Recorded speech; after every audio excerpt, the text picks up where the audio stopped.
Hello, all 20 of you. Welcome to Saturday night, New York City. It is 7:31 p.m. It is super hot outside. I went to the beach with my cousin today and did not put sunscreen on my neck, which was the only part of my body that was not covered except for my face. So this is gonna really suffer. But mistakes were made.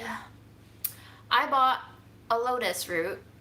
I'm gonna cook the lotus root despite it being 90 degrees outside because I know that if I don't cook it today, I'm not gonna cook it tomorrow, and then it's gonna sit in my fridge until it's rotten, which defeats the purpose because I paid full price for this lotus root because it is for once not a discount lotus root, and I don't know, let's just eat it.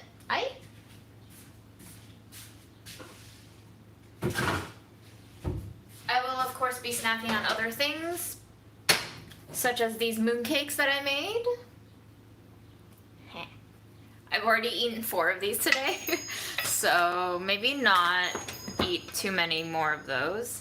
Straight up just sugar and fat. What to say? Let's just clean the lotus root. I'm a little bit spazzed out from the beach, so you will have to bear with me. Hi, Fred. What you doing hiding? Why you hiding, babe? Why you hiding?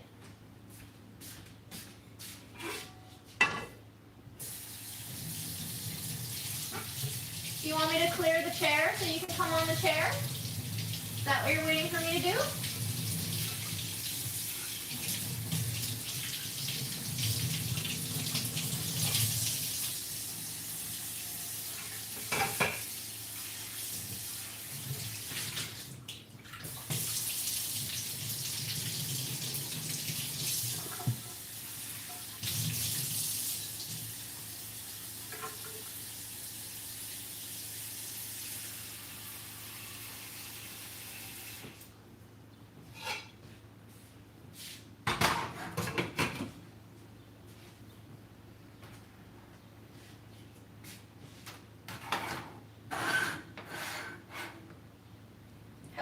Again. Yeah, you always need sunscreen. Always. And sometimes I'm lazy and I know that I'm going to pay for it later in terms of burning, itching, peeling, skin cancer potentially. I am starting to get a little bit worried about my potential for skin cancer. I've been getting like little bumps this summer. My neck area has been extremely sensitive, which makes even less sense why I didn't put on enough sunscreen on my neck today, but, well, if I die of skin cancer, that will be the lamest death. Let's hope not. Let's hope not. But yes, lotus root. I will be washing it, I will be peeling it, I will be slicing it, and I will be boiling it first. And then once it gets tender, I will put in all the seasonings, and the sauce can reduce in that carby water that comes from boiling the lotus root. Where are treats? You're just playing with the... Under peach. Hello, Canada. Oh, Canada. Very good, Aaron. I'll do the whole thing if you want. I used to have the whole thing memorized. Oh, okay. I don't need that. Okay. So for the peeps in the chat who have cooked lotus root before, do you peel the lotus? I remember my mom saying you don't need to peel it, you just need to scrape it, kind of like how you do ginger, although I always just peel it.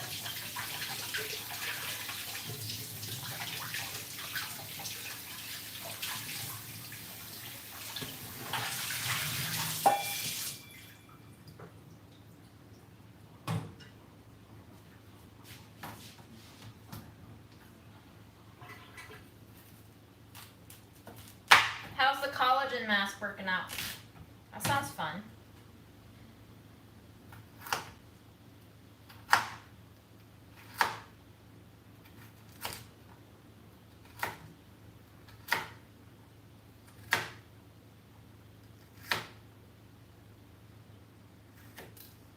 Okay, not a lot of good stuff in the connective tissue there. That's all compost.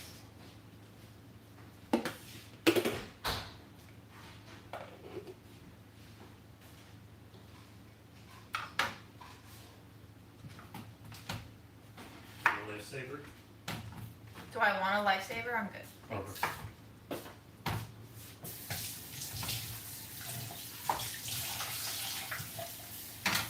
How do you feel about Lotus? You love it, right? You know how I feel. I love your foods. You love it. Yes, you do. I love it fried. I love it moon cakes. I love it. You don't like it in mooncakes. What? You like lotus seed in mooncakes. It's not lotus root in mooncakes. It isn't? I've been lied to my whole life. I thought it was just that. Lotus But in a seed. paste. No. I had no idea. It's different parts of the plant. It's like broccoli floret versus broccoli root versus broccoli seed, which you don't eat. Okay, well, it's still the same plant. Right, correct. Lotus is a wonderful plant. Mm-hmm. Somebody wants to hear you sing the whole thing, but I do not, so I'm sorry. I cannot. For the sake of my mental health, we will skip the whole song by Aaron. Maybe on a slightly more energetic day for me. No, thank you. Prioritize me over strangers on the internet, please. Thank you.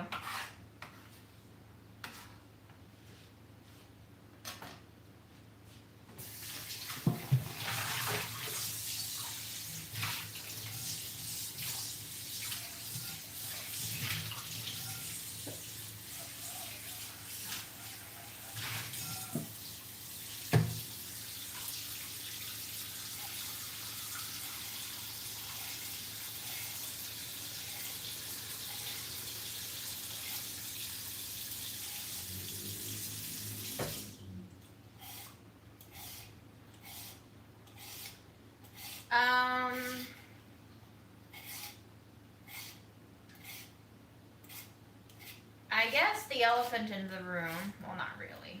There's no elephant in my room, but maybe in our room, collectively, abstractly. I guess we should touch on the Supreme Court ruling that is taking us back several decades. I'm tired. I don't care for it. I don't care about it. I'm tired that this country has voted for really fucked up people, and I don't want to be responsible for them anymore.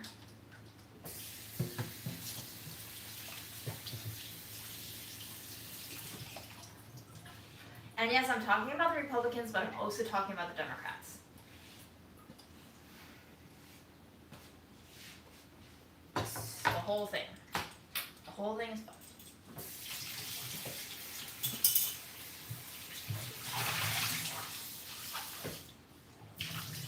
But hey, we got a really nice Lotus.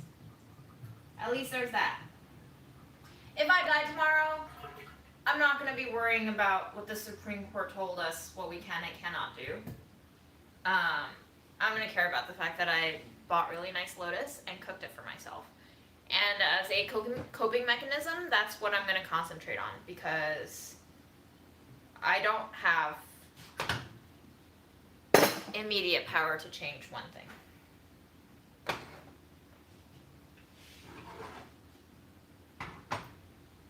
Hearst has mentioned about funding support. Yes, I believe they will. If you need an abortion, they will support you. So at least there's that.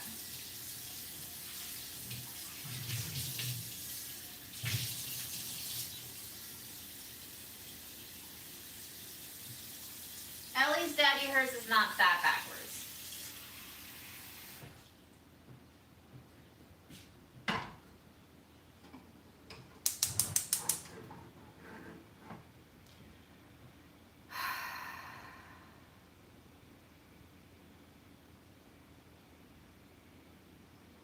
And that's the thing, like, all these individuals are donating more and more because this country can't get it together, Angela, absolutely right.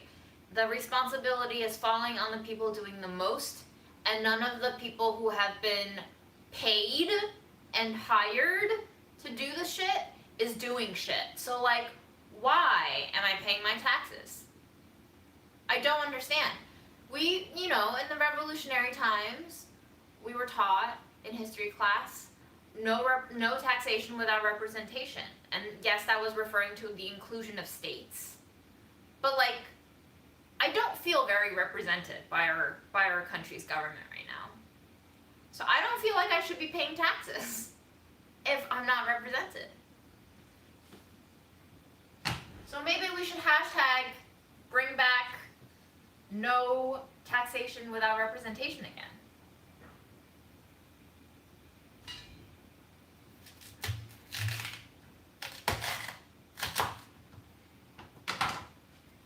Look at how clean that shit is. Mom would be so proud that I spent my money buying this nice ass Lotus.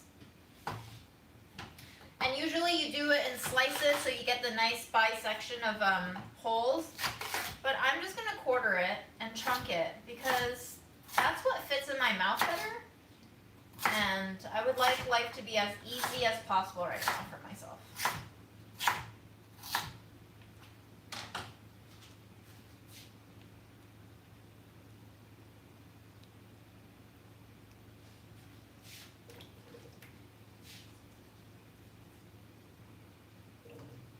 And everybody's sad for women and everything, you know. Yes, we're all trying to do a better job of being inclusive of trans identities and bodies in all of this. But also, like, beyond gender identity, like, this is fucked for everyone, no matter your gender identity. It's fucked for men, for women, for trans, whatever you identify with, it's just fucked. Like, to have a government branch find any reason in this ruling is dumb. That's it. And this is gonna model behavior for everyone else to follow.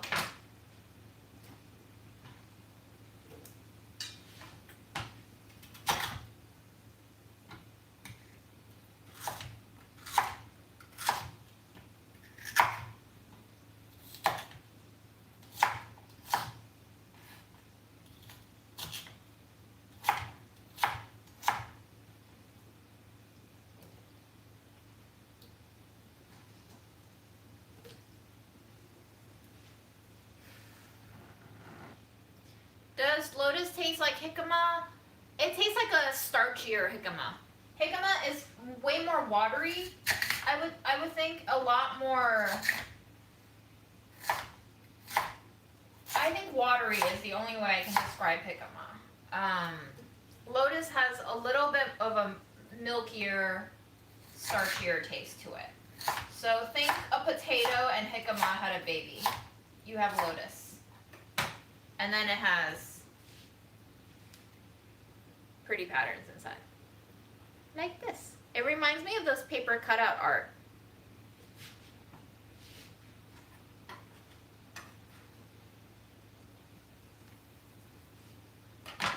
So here's what I'm doing. Just water, Lotus, clamping the lid on, and I'm just gonna salt it a little bit and let it boil. This is Mom's table salt. I'm just gonna let it boil a little bit.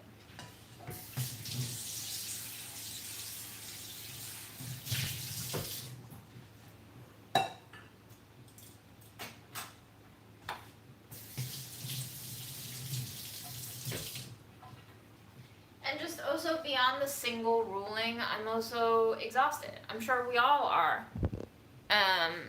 Just seeing one dumb thing happen after another and wondering if it will ever end. And I've reached that point where I'm just like, okay, I don't think it's ever gonna end.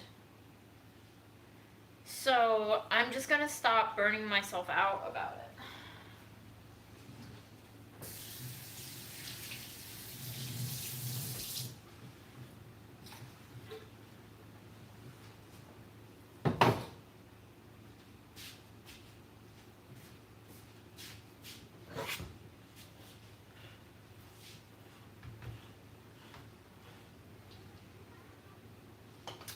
I have not had yuca, actually, so I can't compare. I think Lotus is a lot crunchier, than cooked yuca because I think cooked yuca can be almost mashed into a paste. I don't think you can eat lotus raw, or at least I've never, it's not a Chinese thing to eat a lot of things raw anyway, so I've never been exposed to raw lotus. I don't know if there's any kind of like properties that might be slightly toxic if consumed raw, like taro, for example, is slightly toxic if consumed raw. So I don't, maybe lotus can be consumed raw. I've never done it. Somebody else who knows, maybe chime in. Yes, I still do have that pumpkin pie spice salt.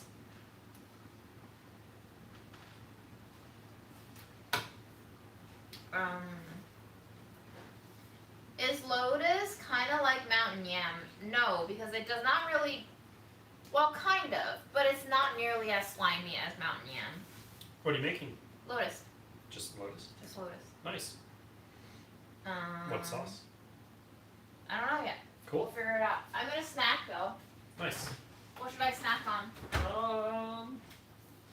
Do you have any cheese to snack on? I don't. I ate it all. I have one of my apples are actually decent. This is your cheese. You should I'm good, I eat don't it. want it now. Okay. I have peanut milk. What should I make with peanut milk? You have peanut. Can I have some cottage cheese, please? Yeah. You can have some of my Romanian ham. No. You want some ham, cottage cheese, and peanut milk? All That blended sounds together? disgusting. Oh, you got mushrooms And too. then anchovy, yeah, you can have some. Mushies. Mhm. I'm gonna have some cottage cheese first. Holly says hi, Aaron. Hello, Holly. She didn't say hi, Aaron. How did she say it, June? Hi, Aaron! Wow. That really got out some of the bad juju I had within me. Why did you have, how's your juju? Bad. Oh, why? I'm just tired of this world. Oh. You can use peanut milk on the sauce for the lotus, says Karen. True. I could. Lindamon. Now she's gonna, Linda's gonna stop watching because I'm here. Isn't she? She's an Aaron hater, right? You have a couple of those. Yeah. I think K Clock hates you too. Well, if you don't have haters, you're not doing something right. Hello, Ottawa. Morgan, that's a lovely story about a cat. I love stupid cats. And lazy cats. Because I'm a stupid lazy cat too. No, June, you're great. That's not exclusive of being a stupid lazy cat. Right. Fred's a stupid lazy cat and he's great. If I could say hi, Aaron, in cursive, I would. Ha ha. That was 3. I remind Wasabi of their brother. Is that a good thing or a bad thing, Wasabi? Is your brother a shithead? Like Aaron?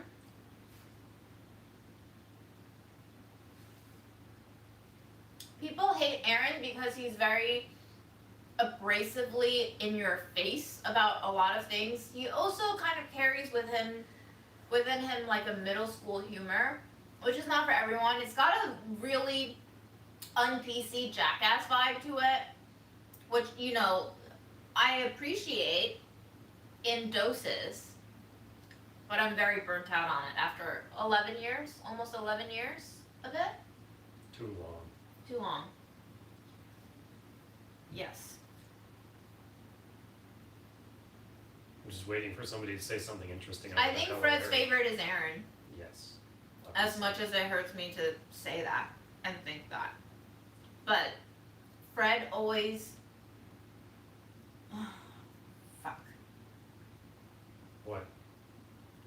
What? He manipulates me, but he just gives you his love unconditionally. Would you say that's an accurate summary? He manipulates me by giving me his love to get something in exchange from me. Don't worry about me getting so much hate, Abs. I literally don't give the tiniest shit what June's chat thinks of me, so it's out of all my problems and anxieties in life, that one's at the bottom of the list. But how about Budget Eats comments? I also don't care. Aaron doesn't give a fuck.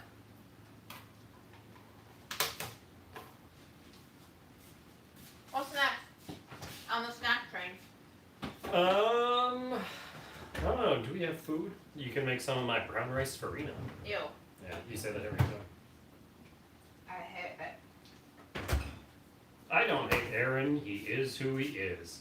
That sounds very negative. Did you ever sell that watch? Yes? I What don't see it watch? anymore. Your Seiko? I don't remember. I'd like to see you do some more cooking. I did some cooking yesterday that I was pretty proud of. My stir-fried noodles with broccoli and mushrooms. Yeah, that was good. Came off really well. Mm-hmm. But I'm not really hungry now. Are Umbro shorts in again? Nice job recognizing the Umbros. I don't know if they're in. They're just very comfortable. What are Umbras? It's this brand.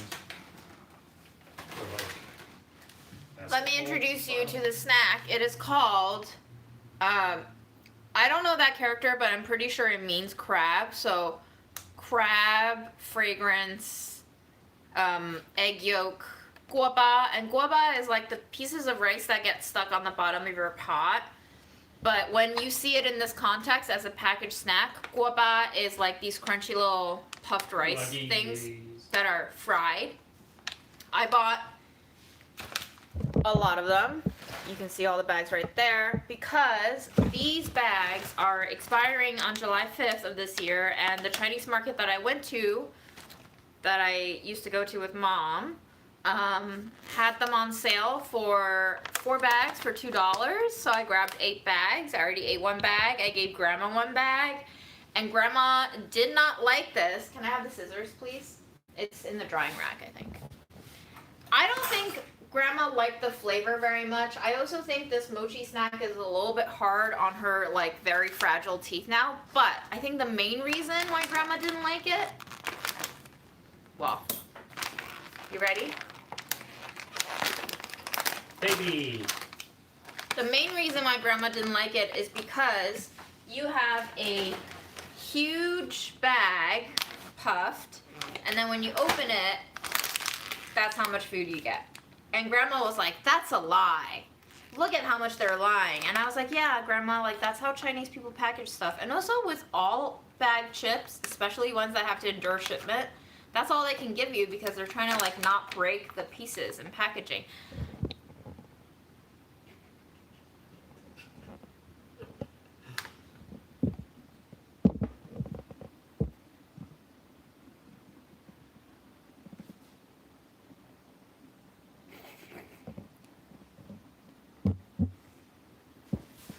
He was surprisingly cool with that. But anyway, I will eat one for you for ASMR, and because I'm hungry, and because these are fucking delicious, because they're just oil and salt. You like long fried, June? I love long fried.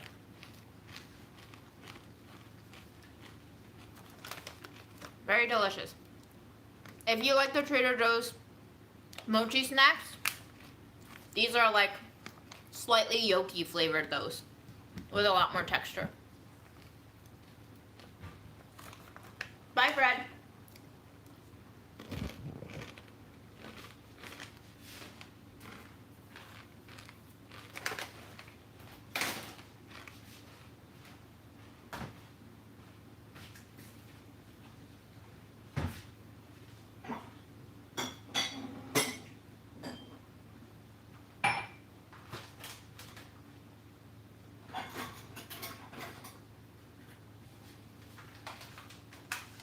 So I'm very glad that I only paid 50 cents for each of these bags. Which, to be honest, 50 cents now is like what a quarter used to be.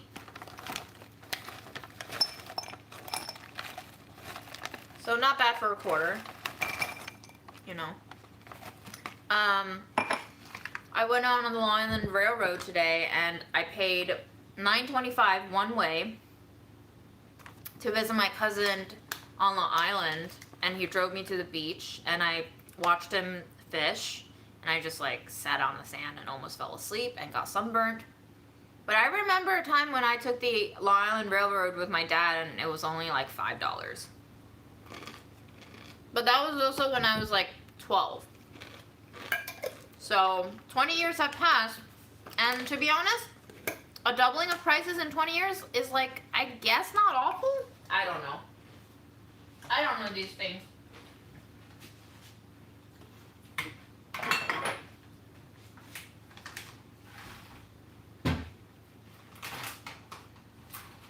Linda, I cut my hair on a live. You can watch it.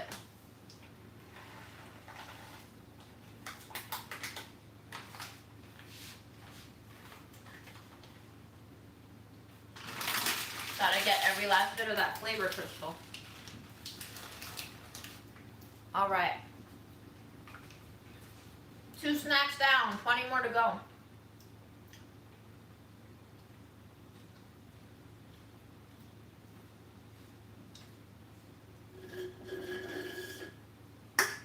So the whole time that I was on the Lion Railroad, on my return trip, I was thinking, wow, this is almost like 4 times the price of an MTA ride. Yes, it is like triple as fast, but I had no seats on my return trip at all. It was so packed, and I was like, I really wish I got half price for this, because I feel like sitting on the train and like enjoying the smooth ride is part of the experience that you're paying for, in addition to the speed, and I felt cheated out of that.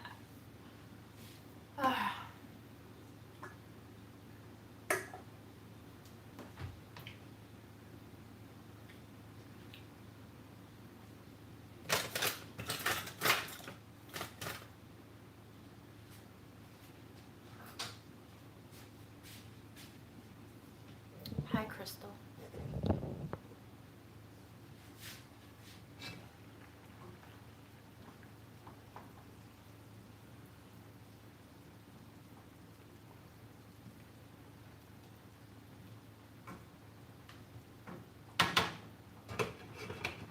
And for those of you who are thinking she put way too much water in that pot, yes, I did, but have no worries. I've made a habit out of just like drinking starch water of things that I boil and cook, so it will be fine. We will consume it one way or another.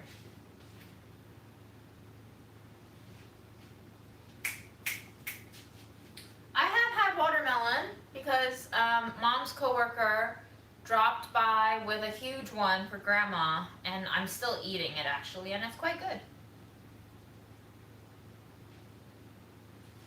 This is lotus fruit in the pot.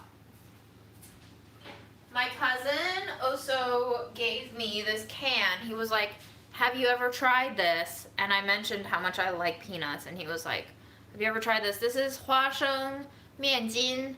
Mian jin is wheat gluten. Hua sheng is peanut, so peanut wheat gluten. In English on the can, it's translated as fried gluten with peanuts. And apparently this is a Taiwanese specialty. And then my cousin's wife was like, wait, I bet you that's expired. And lo and behold, it did expire last November. But that did not stop me from stopping them from tossing this in the trash. I was like, no, no, no. This shall be my dinner. So yes, we're gonna eat this shit. It's probably a lot of sodium to eat in one go. I will try this shit. Hi Freddie, what you doing?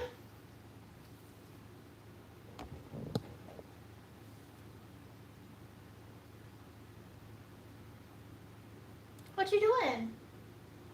You curious about what we're cooking? Yeah?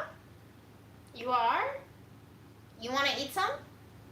Really? I see. Have you earned it? Have you been a good boy today? What did you do with Aaron today while I was gone at the beach? While I was petting a smelly, slobbery, needy dog. Yeah, you're too good for that, aren't you?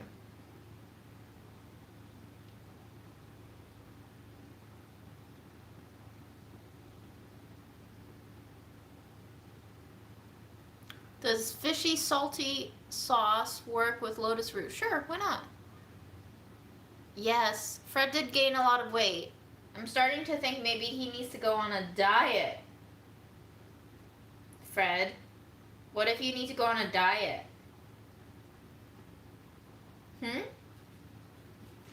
Do you think you can survive? No. You ran away. Okay.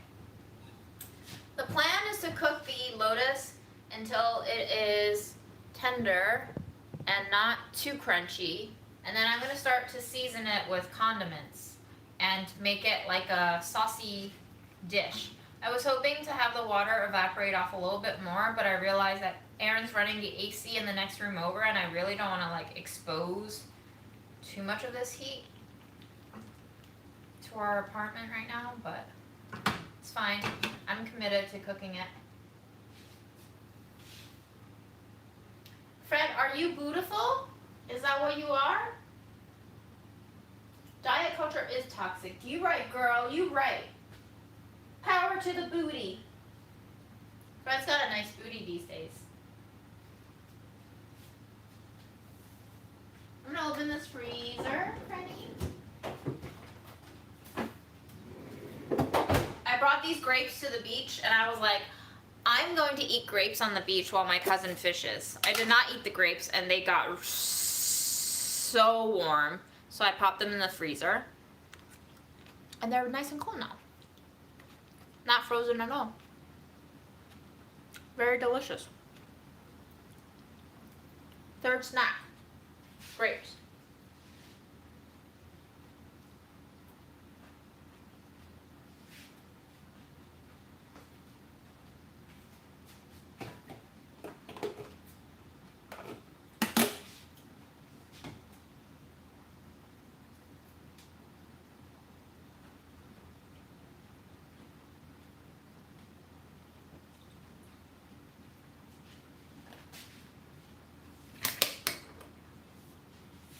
When did you come back? You're like Ninja Cat now. You can't have grapes, but you can smell.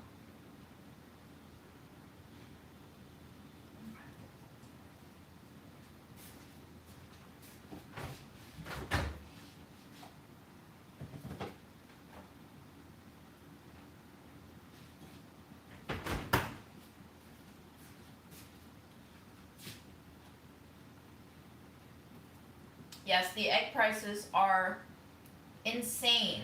I don't know why inflation hit eggs so hard, but the egg prices are so drastically increased recently.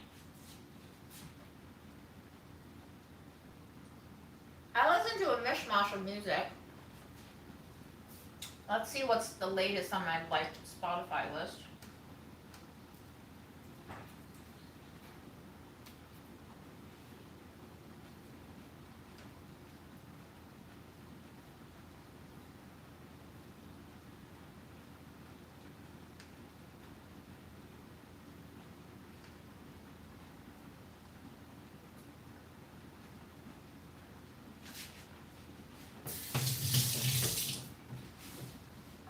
Okay. If you like sugar candy pop, that's an artist I've been listening to for pop. Father John Misty has a new album out. It's pretty typical of his music.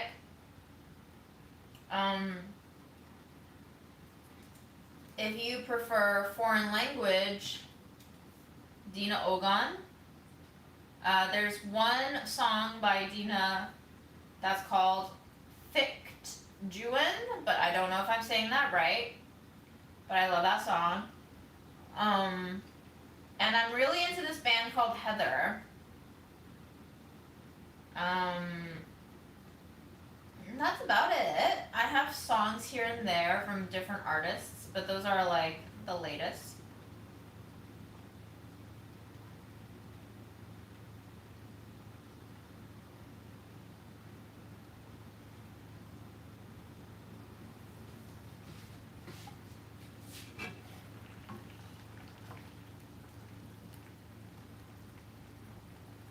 All right, I'm gonna start adding seasoning, I think, because this is pretty tender looking.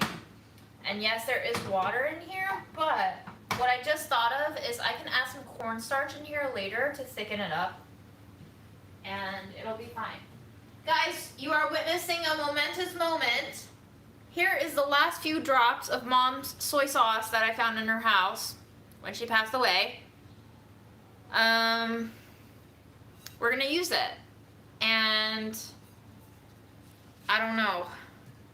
I really shouldn't be keeping this bottle, but I don't know.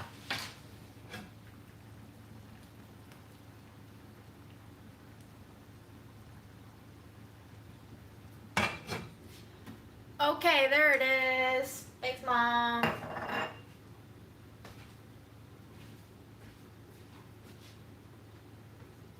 I'm going to add in a little bit of fish sauce.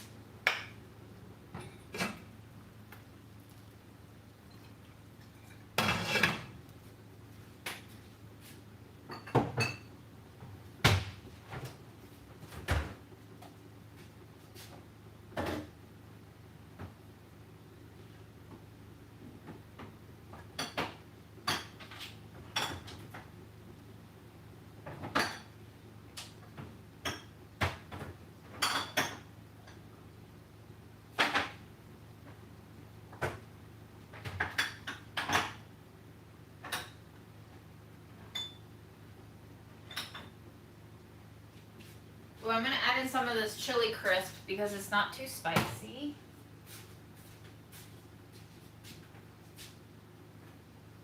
Gonna try to use up some of this sriracha. Delicious. And maybe some of this shitty hoisin sauce so I can get rid of it. Not a fan of this hoisin sauce. It is so weak. It tastes like wheat paste. I'm also gonna try this hot sauce that Nez's boyfriend Mark made. It's called Oops, and I'm gonna give you guys a review.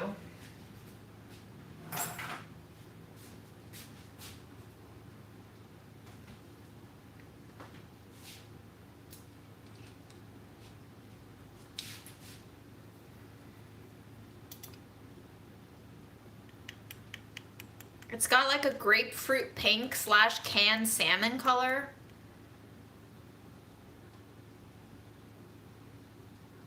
Oh, it smells very freshly peppery and a little bit really punchy spice. We'll see. Aaron tried it and he said it tasted like hot orange juice. So. Ooh, ooh, that's spicy. Ooh. Ooh!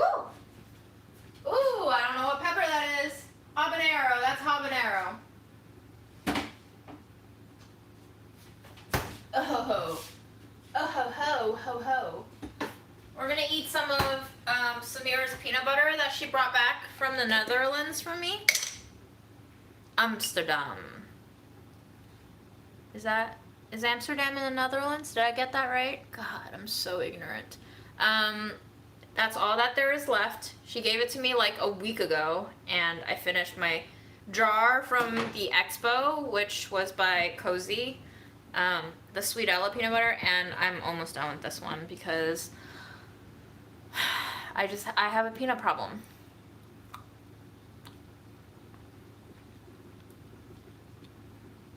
Super toasty, super nutty, naturally sweet compared to American peanut butter.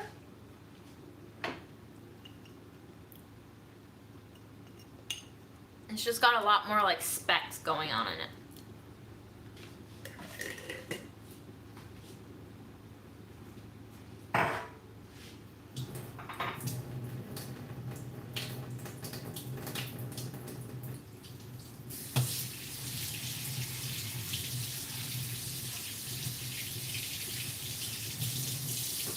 Yes, I'm very excited about this glass jar when I finish it, probably an hour from now. Oh, yes, let's get rid of these. I have 2 scalliones taking up so much fridge space. I don't even know why.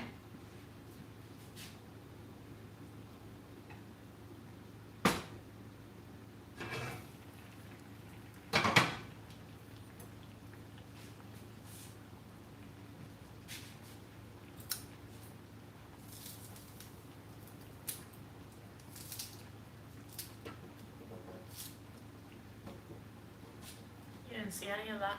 Sorry.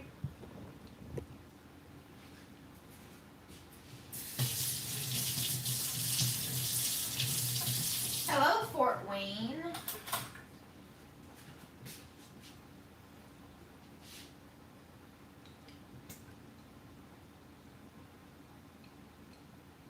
Oh, that's gonna be mighty spicy.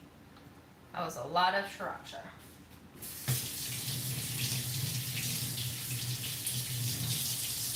Maybe I don't go in with the chili crisp anymore. Just in case I killed myself with that sriracha splash. Whoops. But let's go in with some hoisin.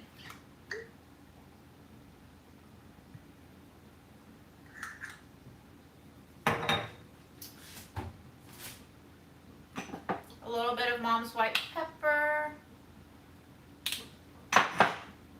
A little bit of Trader Joe's umami seasoning.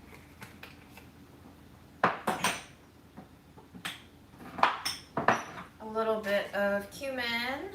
These are burlap and barrel cumin. If you're looking for cumin, these are possibly the best cumin seeds I've ever had.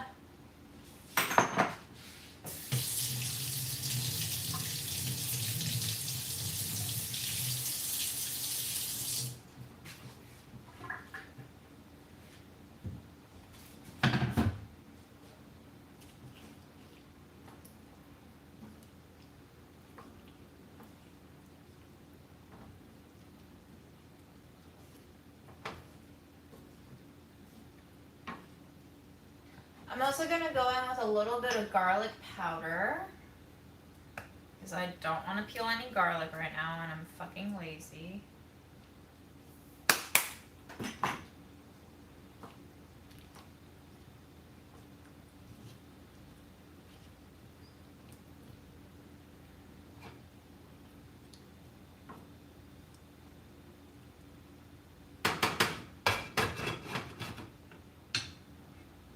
Let's go hunt for other trash we can put in.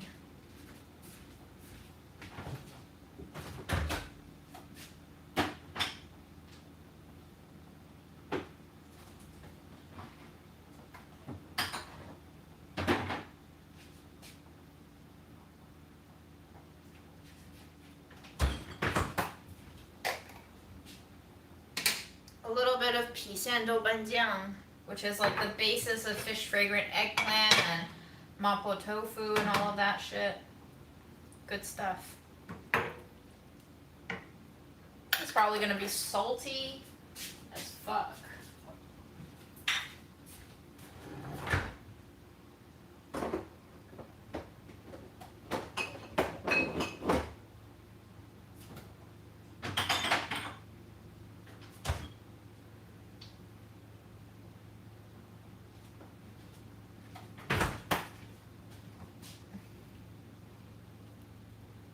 Vinegar, yes, vinegar.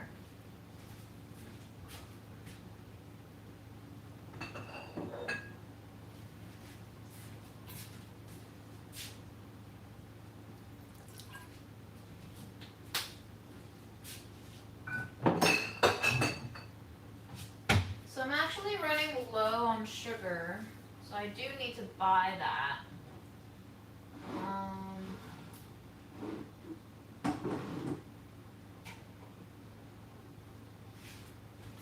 I made myself some brown sugar, so I'll just go ahead and use some of that.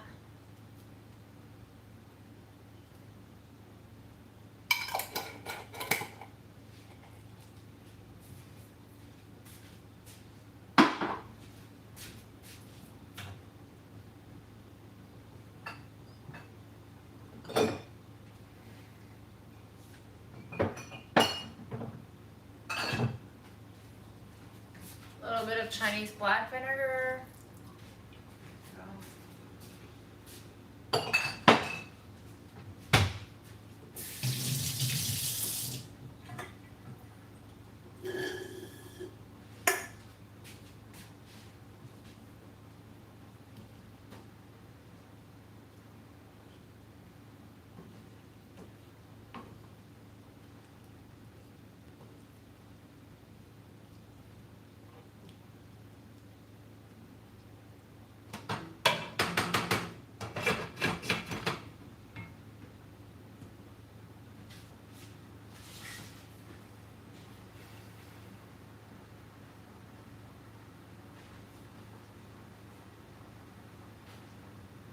Hey, baby.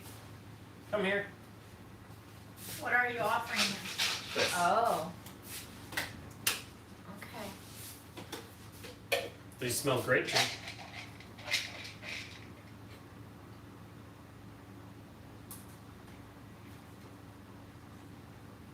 Crackhead. Nice.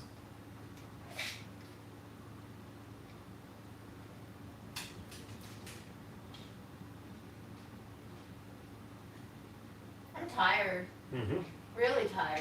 Mm-hmm.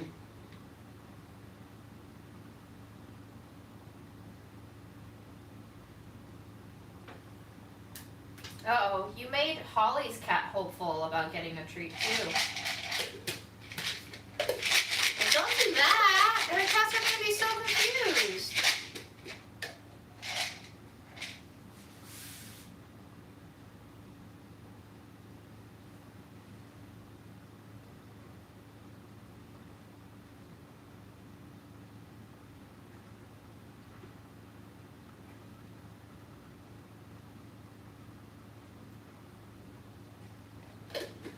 And this, ladies and gents, and cats and dogs, is why some people hate Aaron.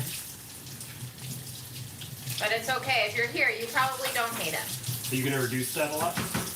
Yes, I'm gonna add cornstarch to it once I think Nice. the Lotus is done. Is there And some- then is there it'll be sugar in that? saucy. Yes. Sugar, vinegar, fish sauce, hoisin, sriracha, Wow. doubanjiang, salt. That's just a kitchen sink sauce. Soy You can sauce. place it on anything? Yes, and I'll probably end up putting some sesame oil on there too. Nice. Uh-oh. Holly's cat got up from her chair and came over, so now you have to give her a treat all the way in the UK. In the UK, Yes. in the uck. Yes. I can't get there. Alright. Sorry, Holly. The next thing we will eat is grapefruit, because I've had these for weeks now, and I need to eat them. That's how exciting my lives are, Aaron. Are you so glad you're My here? life is, I don't have anything to do today. What, no games? No. Why not? There's always games. What should I play? Terraria. Played that like 3 or 4 times over now. Dark Souls. Same. Zelda. Which one? Your favorite one. Majora's Mask? Is that your Yeah. favorite one? That really needs a remake. Do you want grapefruit? Mm-hmm. Funny you should offer. Thank you. Oh, I have a fun thing we can do. And by fun, I mean lame. You gonna make yourself a drink? No. Pick a flavor to try. Oh god. Grapefruit, blackberry, lemon, or... I fucking hate this. Chat. June, tell me the first thing somebody says. Lemon, blackberry, grapefruit, or cucumber. Lemon, blackberry, grapefruit, or Just cucumber. the first thing somebody says.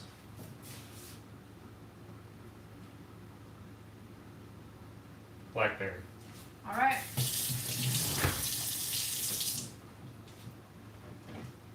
Guys, I got sent these without my consent. I did not ask for any PR company to send me these stupid boxed water.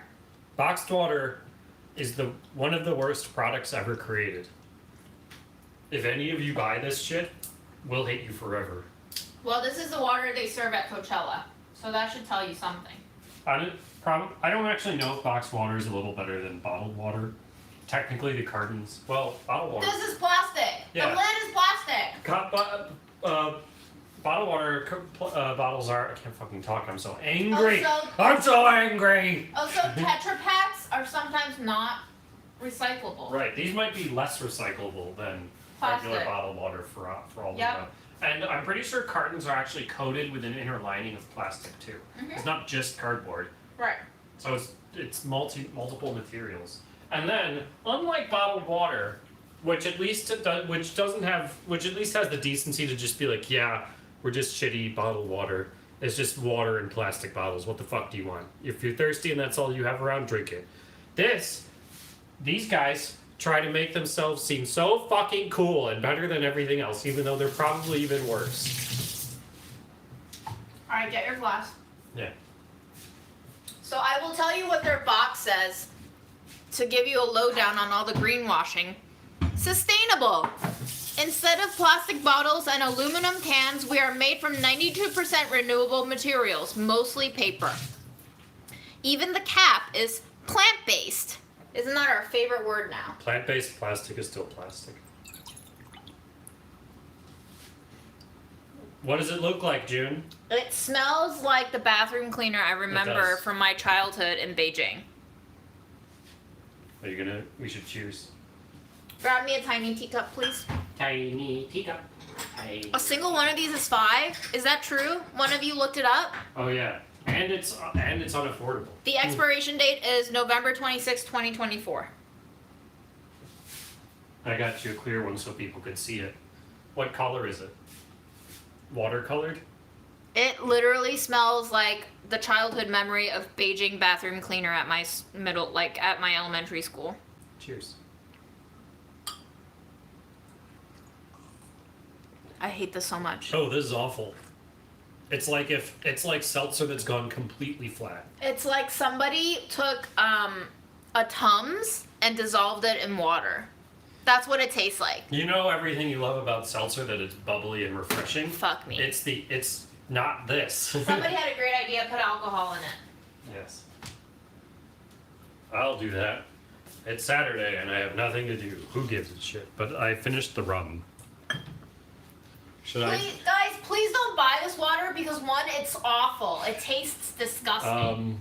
I have banana liqueur. Oh, I have Di Serrano. I like Di Serrano. I have no idea if this tastes good with it. No. You need like a harder plainer. Calvados? Yes. Okay. Actually. Apple brandy. Why is the rum gone? I drank it. That's a Pirates of the Caribbean joke. Aaron. Now that we all like Johnny now.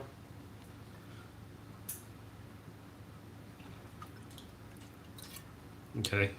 Well, it's not watercolored anymore. Better. I like getting ridiculously high. I might just do that too. On camera? Is that legal? Am I gonna get demonetized? It's legal in New York. I think the YouTube policy is as long as you're in a legal state. Do you have a Greek Army Special Forces shirt? Yes. Jeff bought this for me.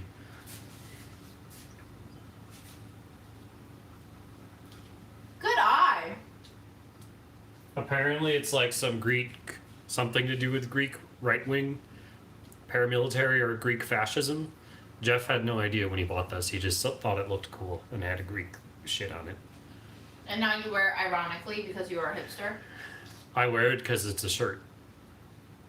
And it fits me well. So I wear it at home.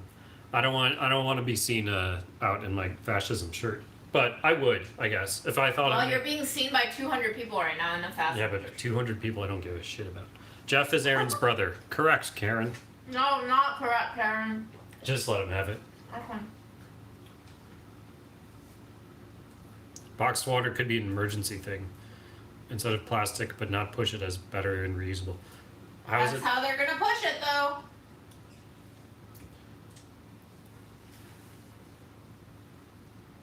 Yeah, boxed water sucks as a company. Who came up with this idea? Who funded them? They are the problem. Why are we funding boxed water instead of abortions? I think Clarence Thomas did it, actually. Clarence Thomas Fuck Clarence Thomas. Yeah. Mm-hmm. Fuck him. Yeah. You know, CEO of Boxed Water? Brett Kavanaugh. That's true. You guys can Google that if you don't believe me. Look that up.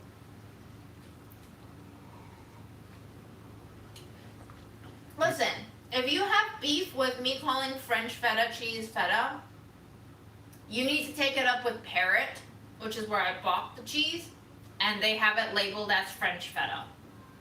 It's not me, it's Parrot.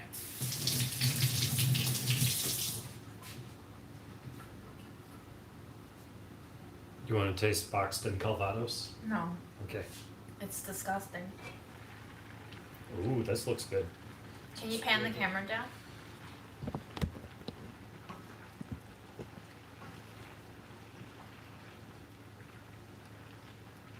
I'm going to taste a bit.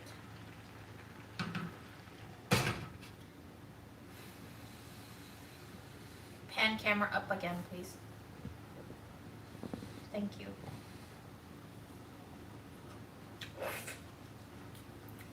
Oh, that's so spicy. Fuck. What chili is in that? Sriracha. I Just accidentally dumped a sriracha? shot. Yeah. Okay. I just accidentally dumped a shit ton in. I hate this. I hate this so much I'm gonna chug it. It's the most water you'll have drank in a long time. June never drinks enough water. If you guys want to experience this at home, open a can of flavored seltzer, pour it in a glass, leave it in the fridge for about a week until every bubble has seeped out of it, and then drink it.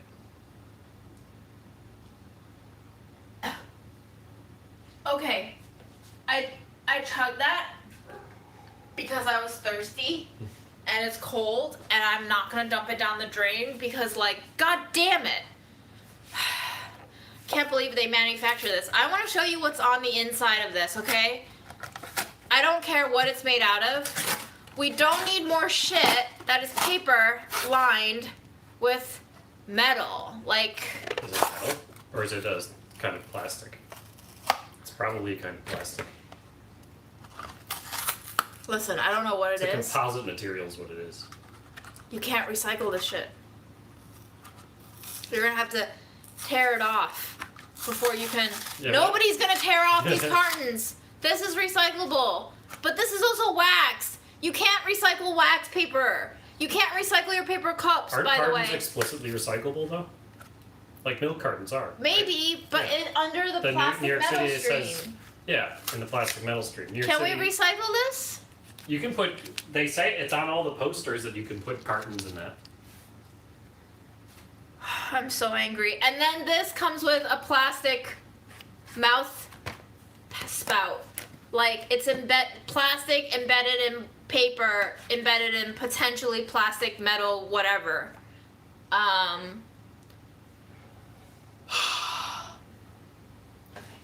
That's it. That's all of my energy. Well, at least it tasted great.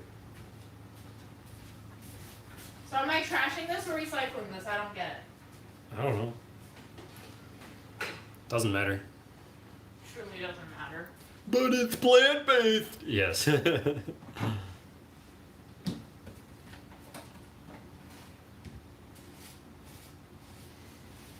Here, I'm gonna make the rest of mine bubbly. The seltzer? No, Oh, nice. with my effervescente. You guys love my. It's definitely how it's pronounced. Effervescente. I'm scooping some of this sauce out so we can make a cornstarch slurry with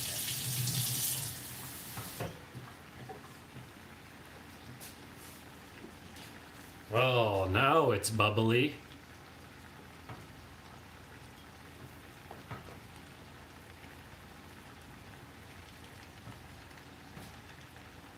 These are basically Pop Rocks.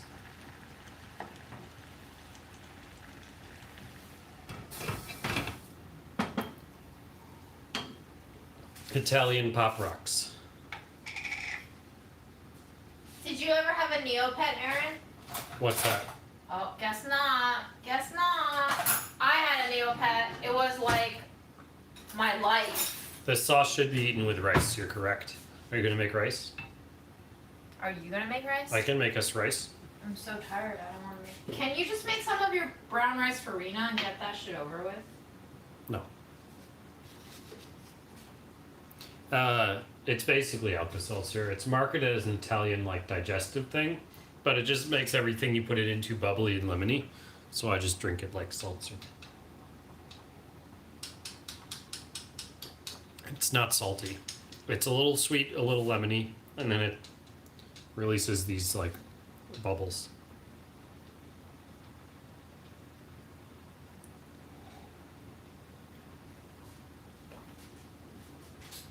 Cornstarch. You guys are gonna want to see this.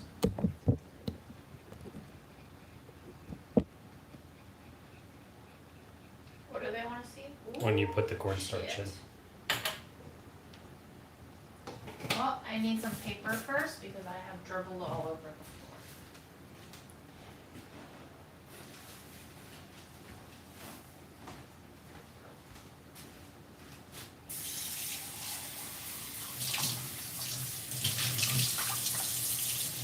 I'm gonna try and cook quinoa in the microwave. Wish me luck.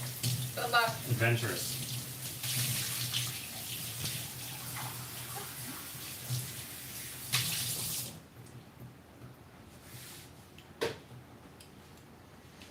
Yeah, so we got some Bob's Red Mill coupons from PR Peeps, and Aaron decided to get brown rice for Rena. I've cooked it 3 times already. I'm cooking it.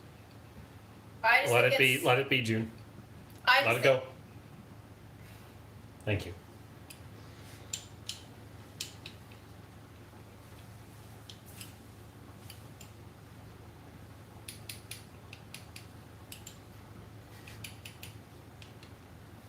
I have nuggets in my cornstarch, and I must get rid of them before I pour it in, or It'll else be they deep. will stay nuggety. It'll be denugged in the sauce. No, it won't. That's the problem with cornstarch slurries.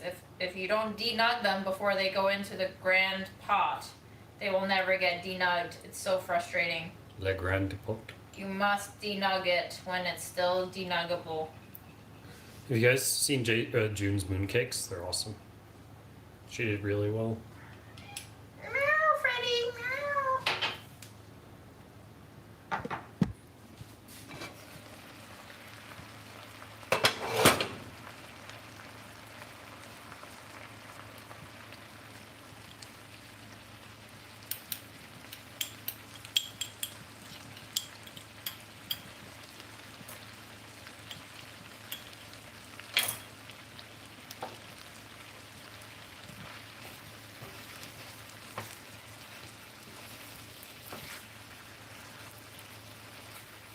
Are you ready to eat some spicy Lotus? Oh, hell yeah. I fucked it up so bad, it's so spicy. I don't even think I can eat this now. I'm so sad and All angry at myself. mine. All for Aaron and Craig. Fred was not interested, All for Aaron. clearly. June makes yummy looking food. The comments on the last budget eats just don't agree. This is true. This is, the last budget eats is a great example of what happens when you don't have time to plate things for camera. This is the difference between $5 dumplings and $25 dumplings, made by people who can hire more cooks to dress up your dumplings elaborately and then throw some truffles on top and then, fancy it out, but Chatter just suggested that you add some peanut milk on top to cool it down. no. Okay. Thanks, Jake. You're super rad. The last things to go on will be sesame oil and MSG.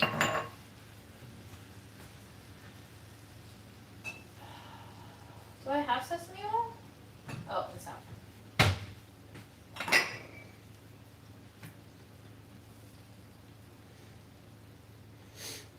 Hallie's gonna wage war on the comments on your behalf. Okay. Thanks, Hallie.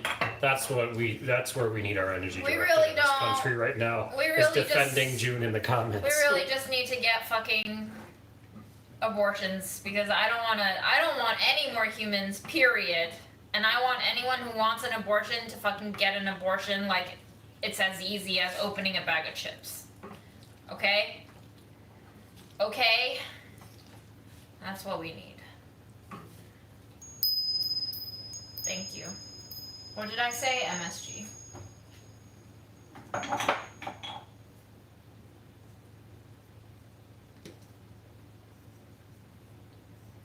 Nice. Grab your bowl. Okay.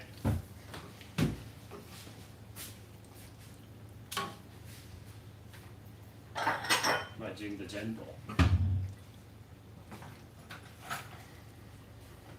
And you will have to let it cool off. Don't give me the chopsticks. You might want to eat this with like a spoon. Potentially. Okay, thank you.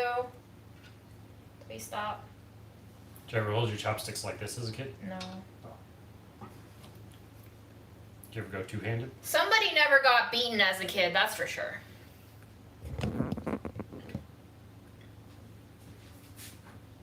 I didn't take my vitamins, but I did get a lot of sun, so I'm just gonna skip the D today. Is that fine? Can I do that? I'm gonna open this, because if I don't open this, this is gonna stay in my pantry for another year. How long should I blow? About a minute.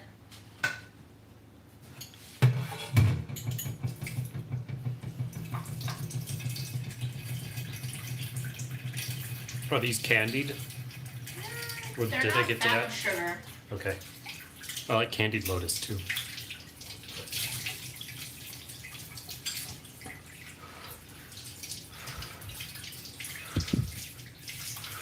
I don't have ricey rice, I'm sorry.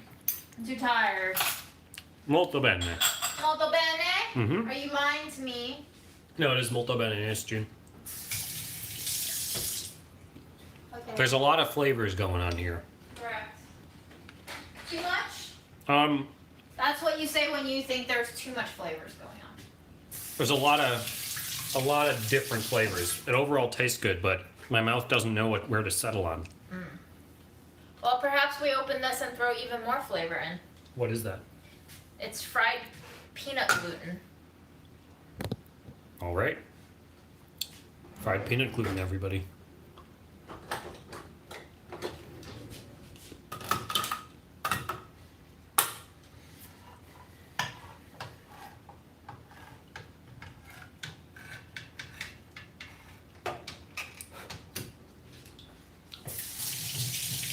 Which decade did that expire? Just last year. Oh. What's peanut gluten? It's a 花生面筋, so it's fried gluten with peanuts. Okay. It looks like pickled bull testicles. Oh, you've had pickled bull testicles? I can imagine. You're not wrong. It does kind of look like pickled bull testicles. Here, grab a slice. You first. You're scared that I'm gonna poison you? I'm scared this is gonna poison me, not you. It's sweet. It sounded like a pickled bull testicle when you ate it. It was all. It's sweet. Okay. I'll have one after it's been cooked in the sauce. Oh. Such an unceremonious dump right in there. You wanted a ceremonious dump? Mm-hmm. I'm sorry. All my dumps are ceremonious. Yeah, it was a real plop job, that one.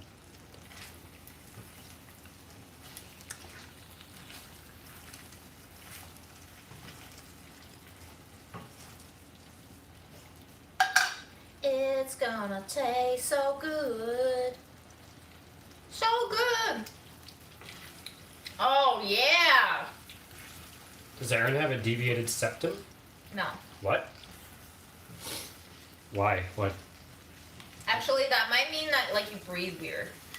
I do have a this is the tail end of allergy season for me, so I probably sound a little nasally, extra nasally, because of that. I've been slamming Claritins and Benadryls for the past 2 months.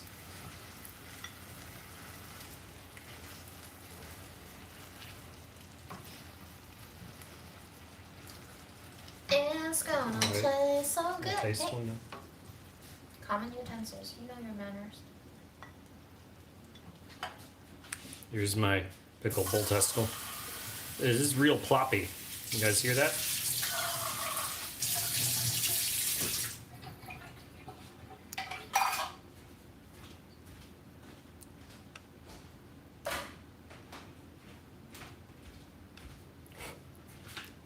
Okay. It brought the flavors together, I think. No. Tastes better than it looks, that's for sure. Mm-hmm. It is nice and sweet. Peanutty sweetness. It's sort of like a light sweet peanut butter sauce on those. Yeah, that's nice. That was a good addition. Mm-hmm. Thank you, June. Thanks. Would you eat more? That's not now.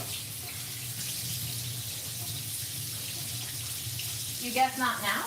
Yes, but not now. I see.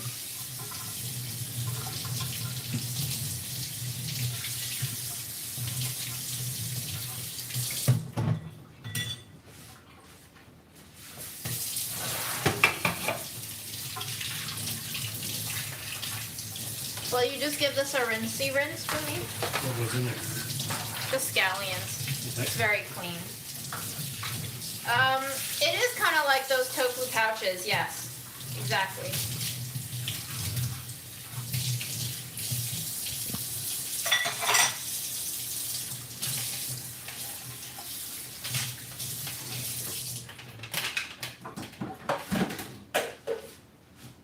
I'm so tired. Yeah. Goodbye. Hi, everyone.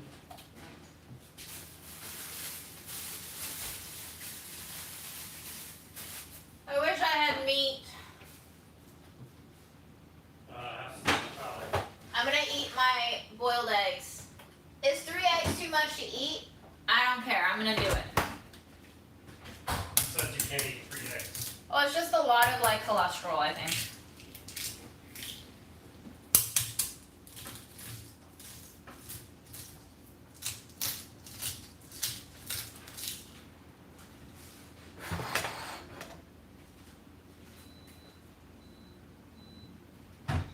Beep, beep, beep.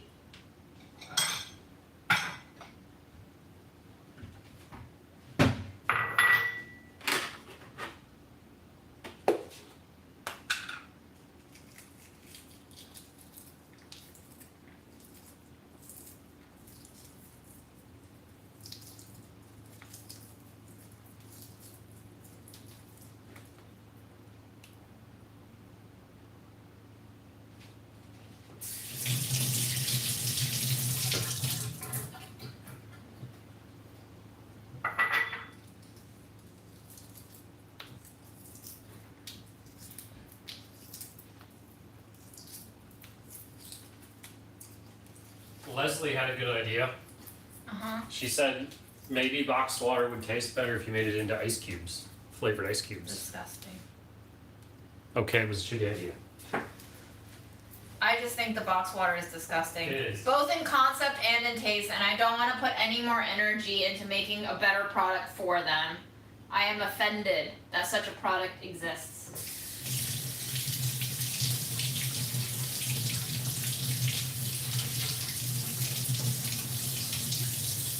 I am also letting anyone who might be a PR rep who's watching this know that please, it might be a better idea to reach out to the people you're sending product to before you send them product.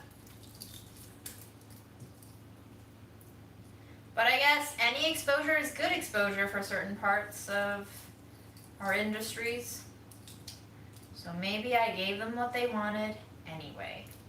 Maybe some of you will just go out and spend money and buy this just to see how bad could it possibly be. If that is the case, you have way too much money.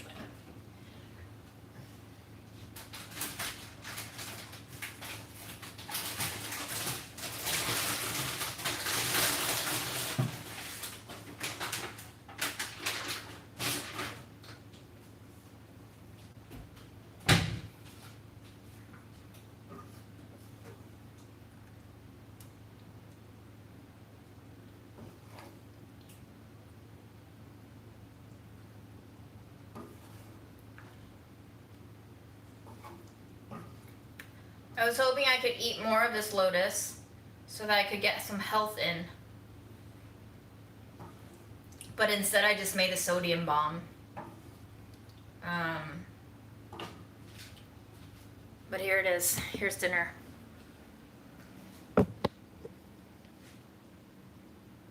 Ugh, my white balance just went off. Don't know what's happening anymore. Sorry for the white balance shift.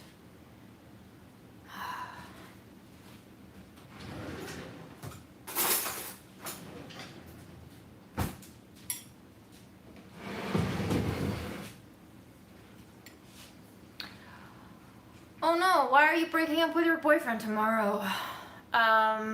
Cheers to Mom and her advice for me to spend more money on myself on better ingredients. Thank you, Mom, for always teaching me self-care. And even though you did not live it well enough, I will do my best. There goes a Lotus. There goes a Lotus. Don't worry, I'm still gonna eat it. I'm gonna rinse it.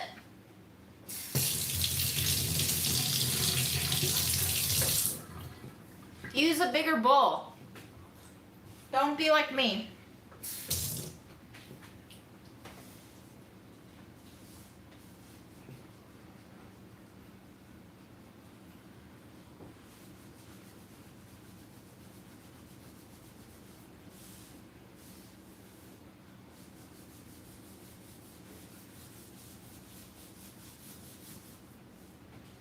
I just want to chat with someone.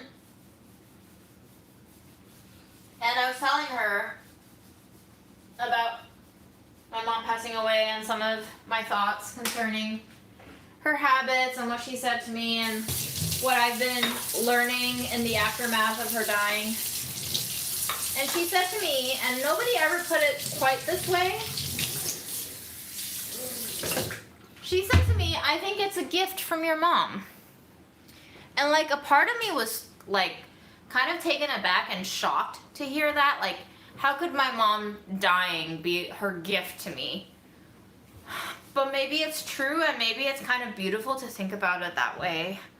I hate to make Mom more of a martyr than she intended or wanted to be.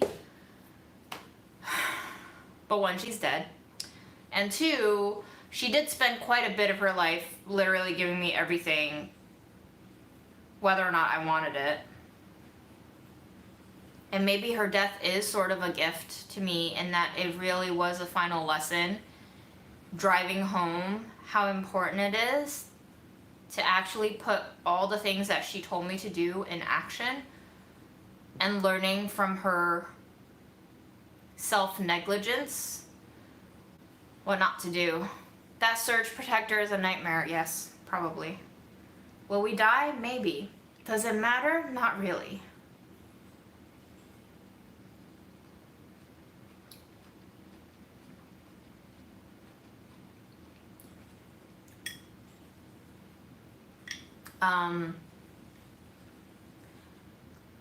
But it's interesting to think about someone dying as an act of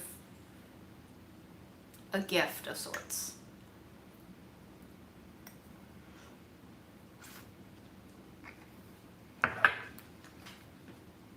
Speaking of my mom as a person, I don't think her death was a gift because I don't think she intended to die or wanted to die. So you can't really gift something that you didn't want to happen, but to speak of my mom as a concept,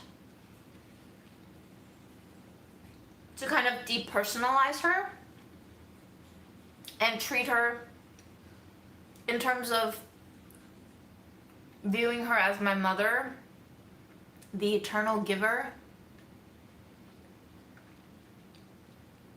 Maybe it was a gift.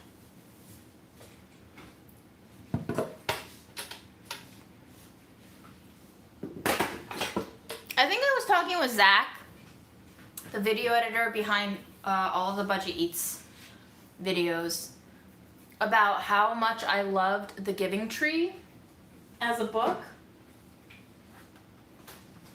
And he was like, oh yeah, my mom never allowed us to have that book at home because it's a terrible message. And I was like, whoa.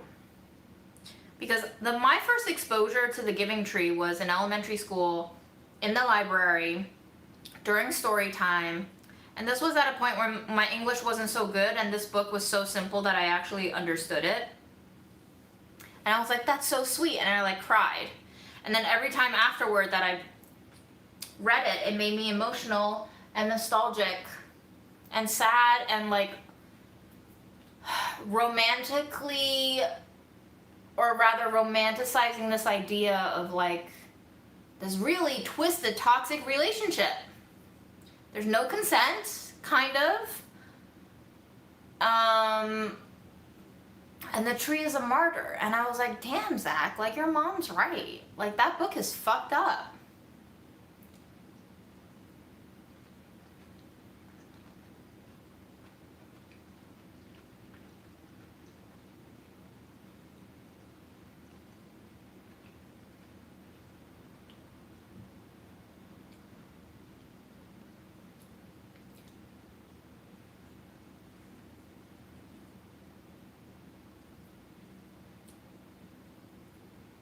So if you like The Giving Tree, maybe take some time to rethink what that book actually taught us.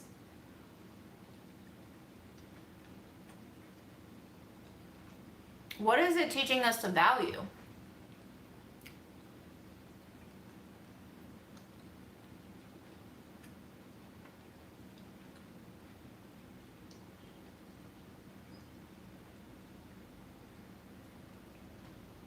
The cumin in here is very strange.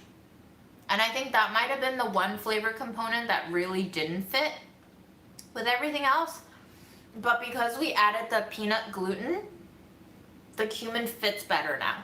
Because the peanut gluten has this kind of like almost preserved flavor, and the cumin's kind of Middle Eastern spice tone fits really well into that.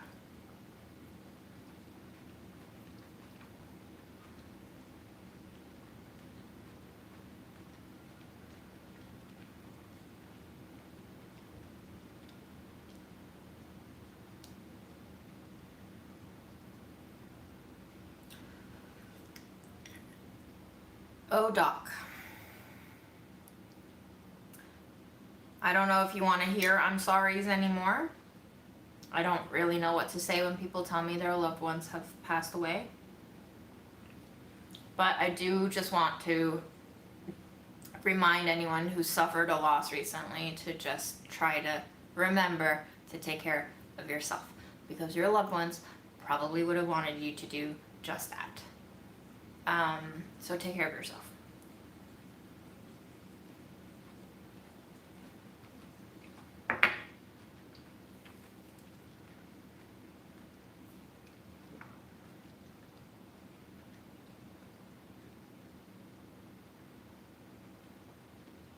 I haven't had any dreams of my mom lately because I don't think I can remember any of my dreams lately. There have been moments where I wake up and I'm like, whoa, I definitely had a dream, but I have no idea what I just dreamed.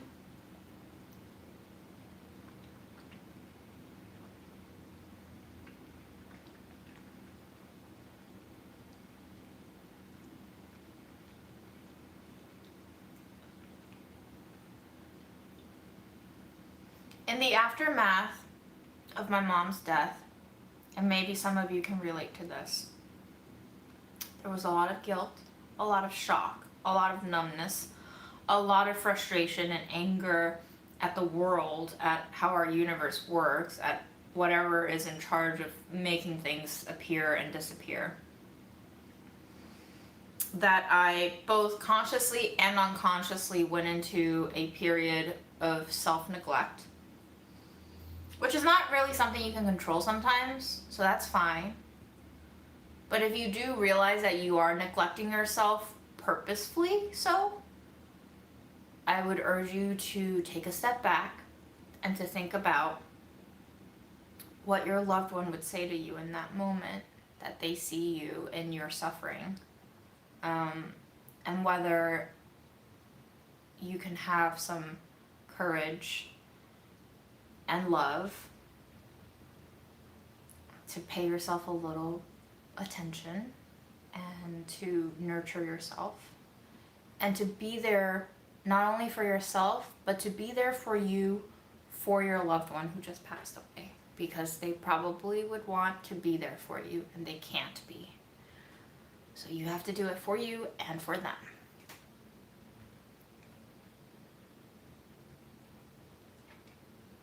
What is the alternate ending to The Giving Tree? I feel like maybe once upon a time I did read that, but I don't remember it anymore. Is it any more violent?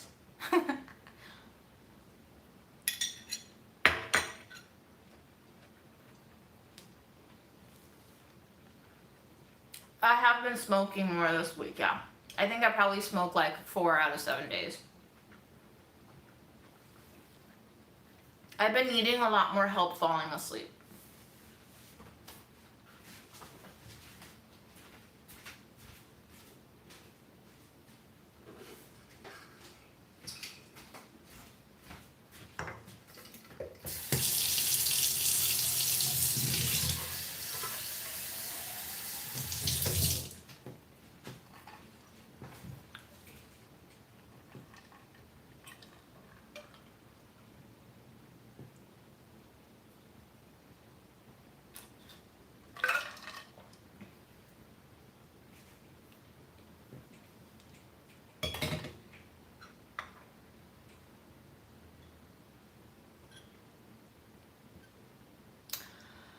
I think my mom, Linda, I think my mom was functioning under the idea that the one that gives the most wins.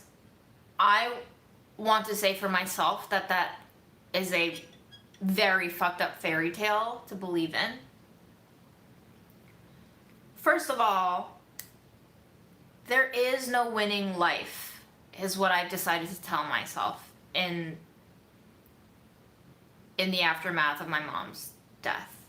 You simply cannot win life. You cannot win any part of life. You just live through it. And you find moments of peace when you can.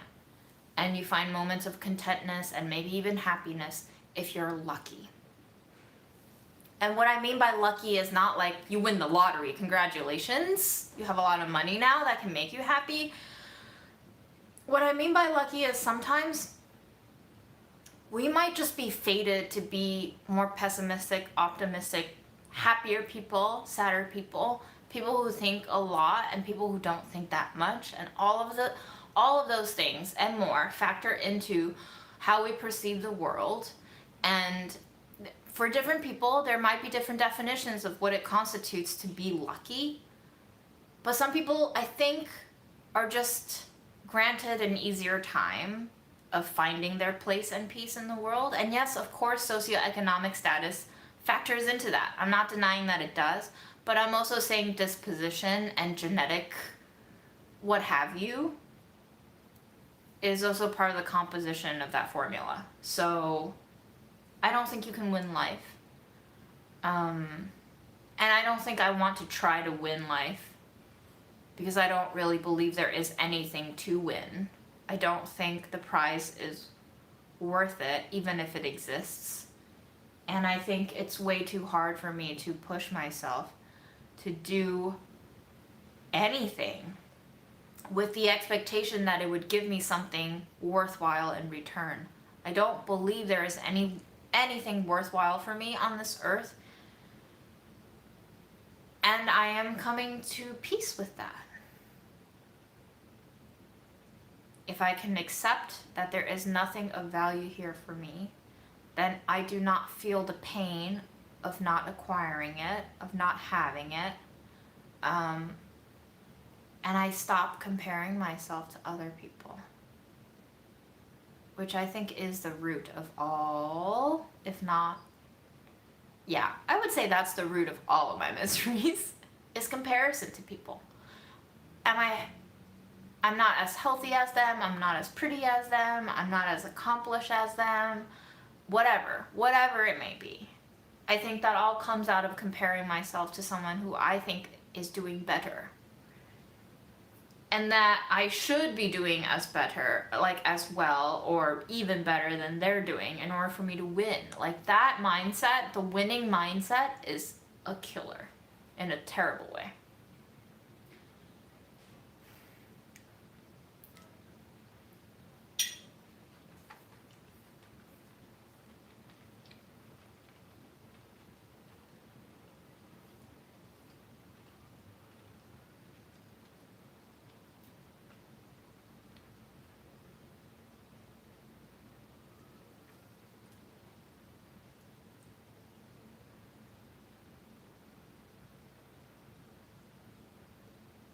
I think when you practice random acts of kindness, it's for yourself, right? It's kind of to unconsciously or consciously tell yourself that you're a good person.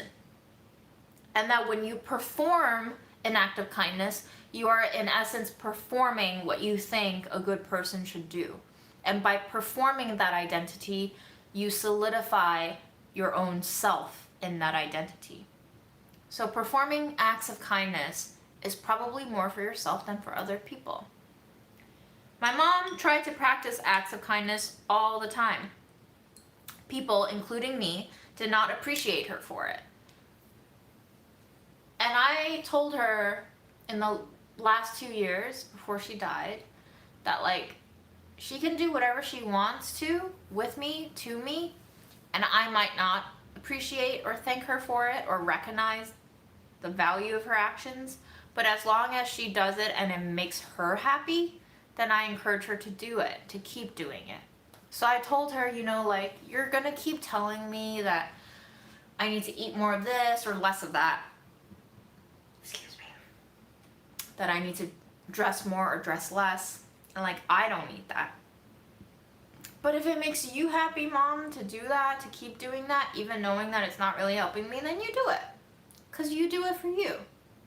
So that's what acts of kindness is you doing stuff for you to make you feel better. Does that make something that's supposedly altruistic sound selfish? Yes. I don't think that, first of all, selfishness is a bad thing.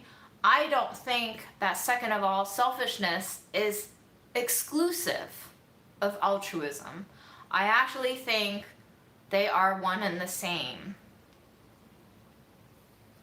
And it's kind of in line with how some people say, like, you can't love others truly until you learn how to love yourself.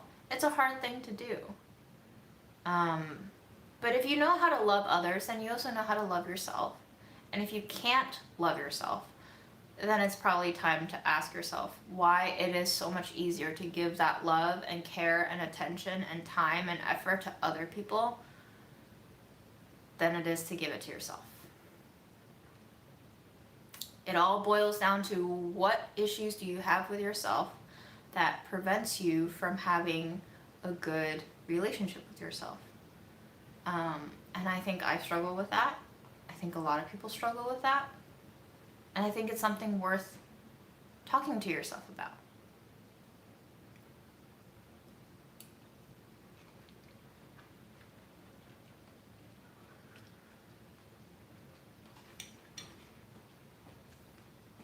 Yay, cooked quinoa, congratulations!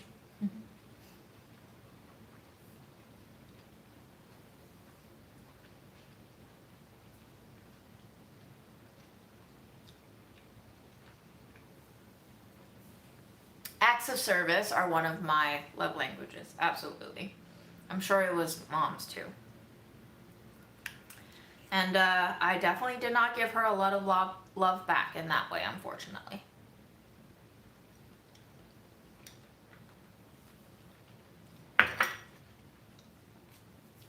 A lot of us don't like how we look.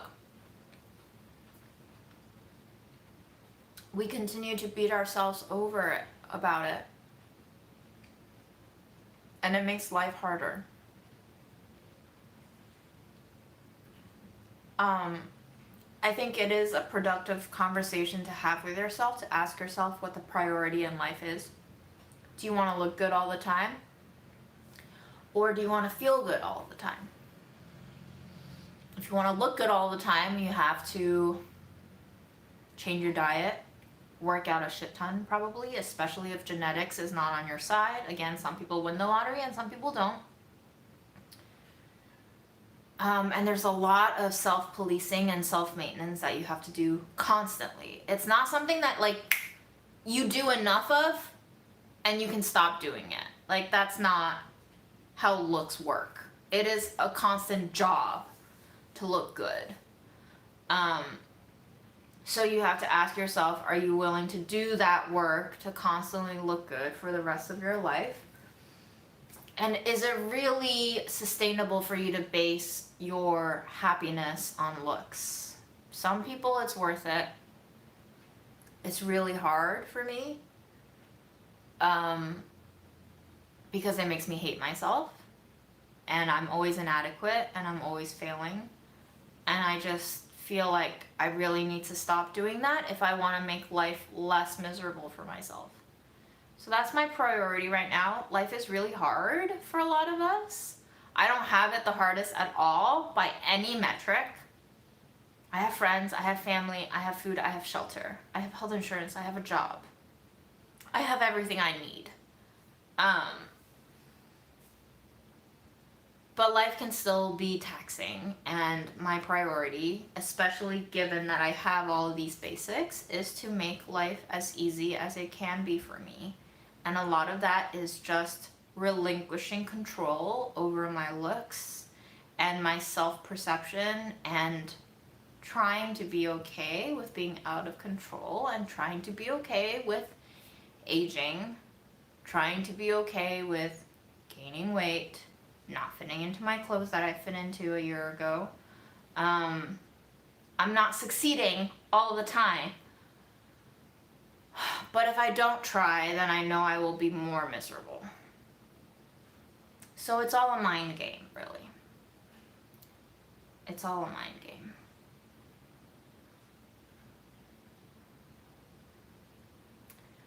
I think that I'm both nihilistic and not nihilistic, and I don't think that nihilism is the end-all be-all of an identity. I think my particular strain of nihilism is the tip of the iceberg. I think it is a self-defense mechanism that I tend to cope with. But I think if I were truly nihilistic, I would be a lot more free, to feel a lot less stressed all the time. I would not be angry if I were a true nihilist. Which is why I don't think, like, Nietzsche was a nihilist either. He was way... Right, he was way too angry. Philosophy was how to conquer nihilism. Right. He wanted to conquer nihilism. I don't think he succeeded, which is why he wrote so feverishly about conquering nihilism.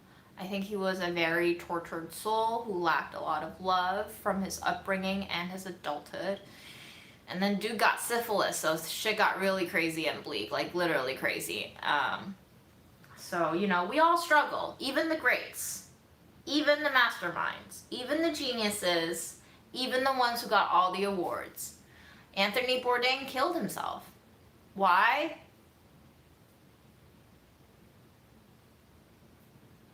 I don't know if he knows.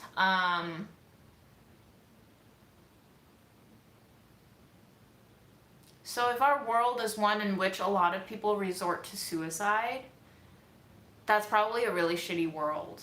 And because we do have a brain that we filter our existence through, that's probably the only place that you can really resolve a lot of the pain, which is why therapy is so essential, because you can have someone who has experience and knowledge and education about this to kind of guide you through and take you by the hand and explore all of the echo chamber tortures that you are subjecting yourself to on a daily basis. And it's not your fault that you're subjected to the self-torture. Probably a lot of things that you experienced, a lot of things that you didn't comprehend at the time, calcified in a way that made you the person you are so that you could survive that really difficult moment in your past. And now you're carrying those coping mechanisms into a present that is no longer that traumatic that you experienced in the past.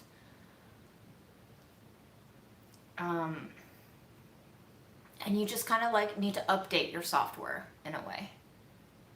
So therapy is about updating your software, I think. Jessica, I see you. I'm hurting for you. That's a really young age for your mom to pass. Younger than mine. So take care of yourself. Mom would want you to take care of you.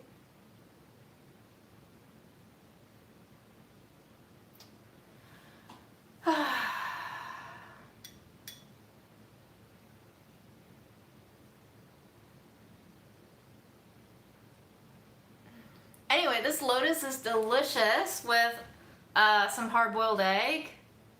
I am glad that it worked out and that I'm actually eating it. Eggs are great. I love eggs.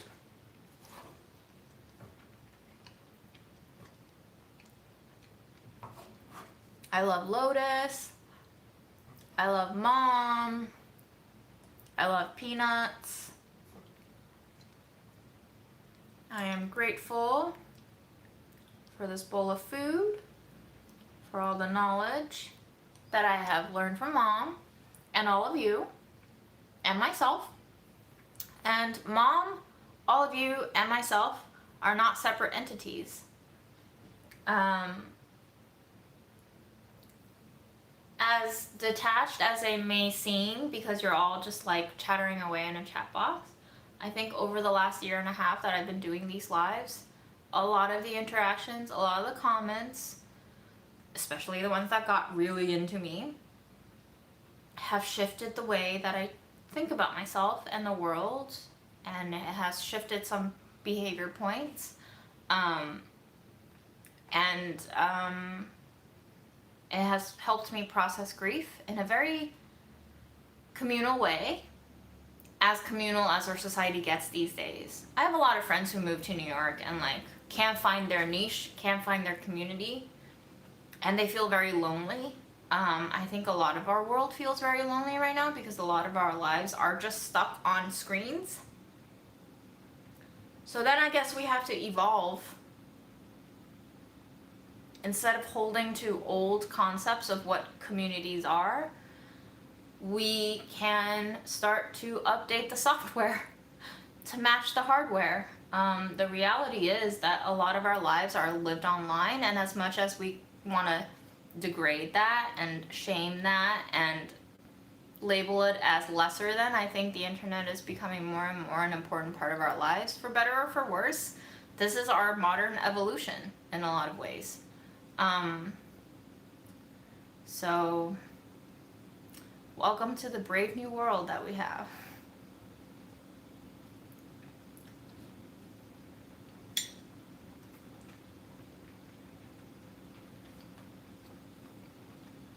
Bye, Holly. Have a good night.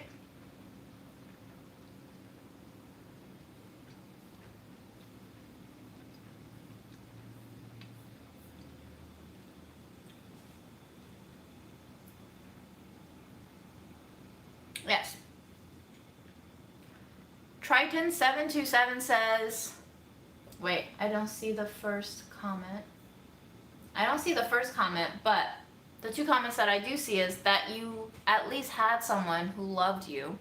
And yes, very true. I was very grateful and lucky to have a mom who loved me. What I also hear from that statement is that you didn't, or know of people who didn't have people who love them.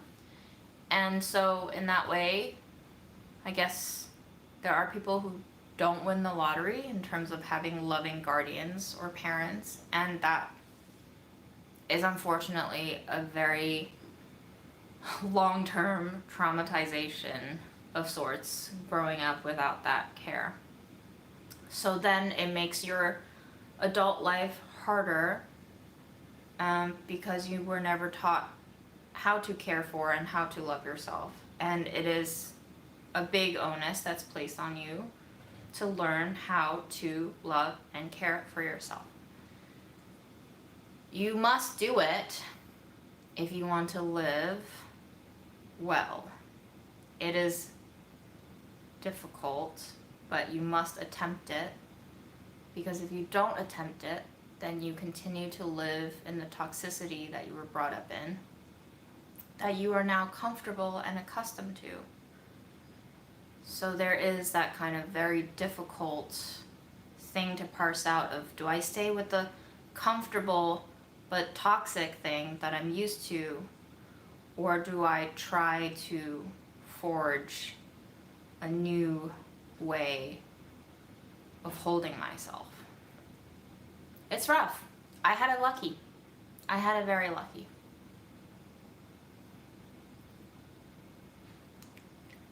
Not all families were created equal.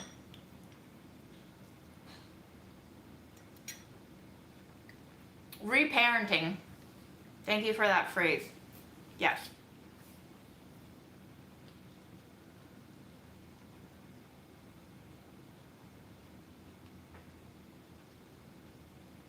Sourdough ideas with fresh pitted cherries. I mean, I would honestly just make the sourdough and make cherry jam. That sounds delicious to me. I don't think like really wet stuff does well in bread. I think the fruit has to be some sort of jamified, dehydrated. That is just too much moisture from a fresh fruit to go into a bread and not make it soggy and dense and underbaked.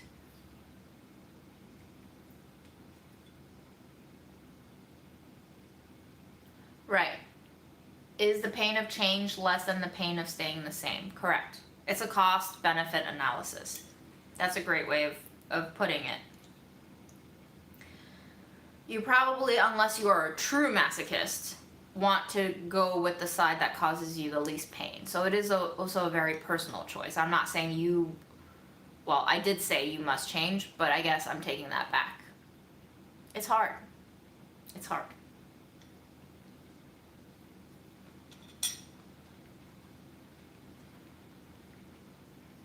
I wish I had more eggs now.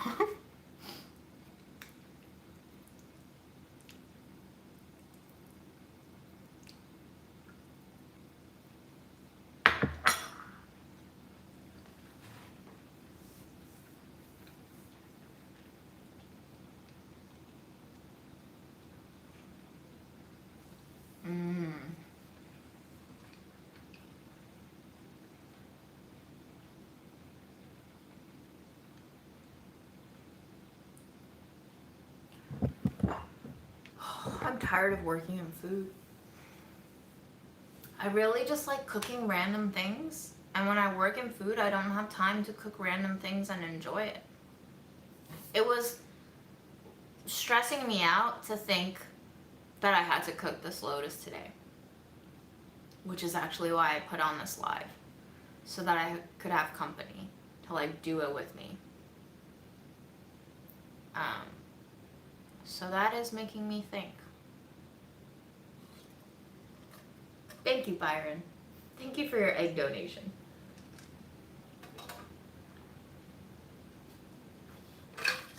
Alright, any other topics we would like to discuss while I finish this bowl of delicious Lotus chaos?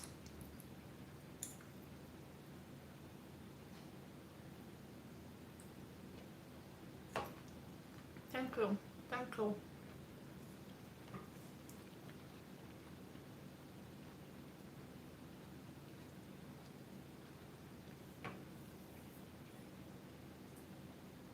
Acupuncture school. I really don't think I want needles inside me. My grandma actually had a set of acupuncture needles that she insisted I bring to her.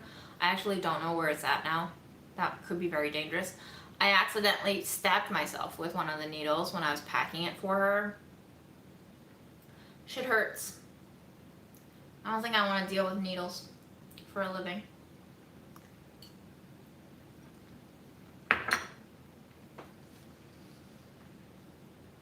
Glass jars are awesome.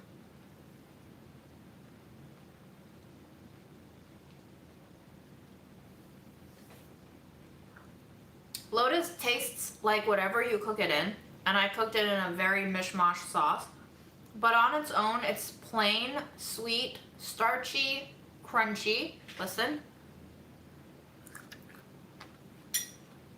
That's very overcooked now, so it's not giving a lot of crunch. But if you cook it a little bit less, it's almost crunchy the way that a raw potato would be.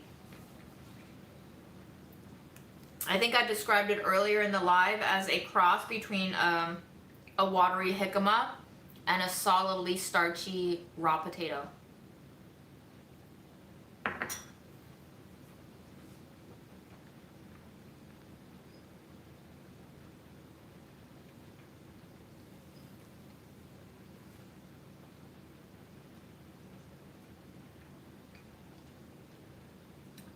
Brought Grandma the chicken dumplings.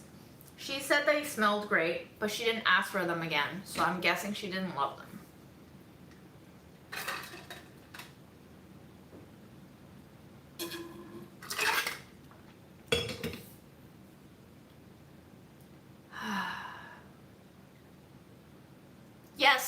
butter chestnut. It's kind of that texture, exactly. And it's supposed to be really healthy for you, like in terms of lowering blood pressure. Wood ear is also apparently really good at lowering blood pressure, but maybe not if you use as much sodium as I did in this particular rendition. I truly don't know where the needles are anymore, Linda. They're just somewhere in Grandma's bed where she hides everything. There's pull-ups, toilet paper, napkin paper,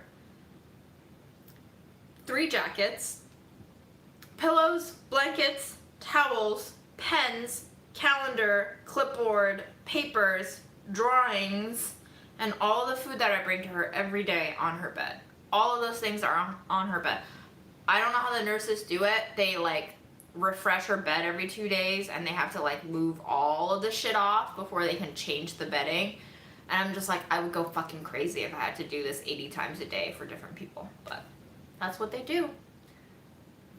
Blessed be the nurses.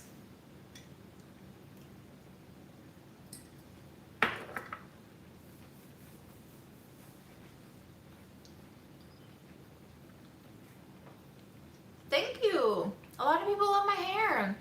I love my hair too.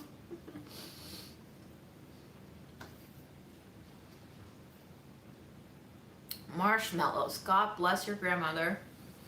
Her bed is like a twin-size bed. She literally cannot lie down flat, and she doesn't want to because she says that she coughs. She starts having coughing fits every time she lies down flat. So her bed is perpetually, it's one of those like hospital beds where you can levitate the head or the foot. It's perpetually at an angle. And like underneath her pillow is a shit ton of mountain of shit. A shit ton of mountain of shit. So she can prop up her pillow even higher. I mean, I've just submitted to it. I remember my mom used to yell at my grandma all the time for like having nuts in her bed, having used toothpicks in her bed. There would be stray needles from when grandma would be sewing stuff and then she'd just like forget that she had a needle in the bed. Used tissue papers. Yeah. I truly don't have any more lingering questions about how crazy mom must have felt before she died. Just taking care of that 24/7, 365. I don't think I could have done it for 5-6 years. It's just insane. The effort that would have to go into like telling my grandma not to do the shit over and over again is enough to break you.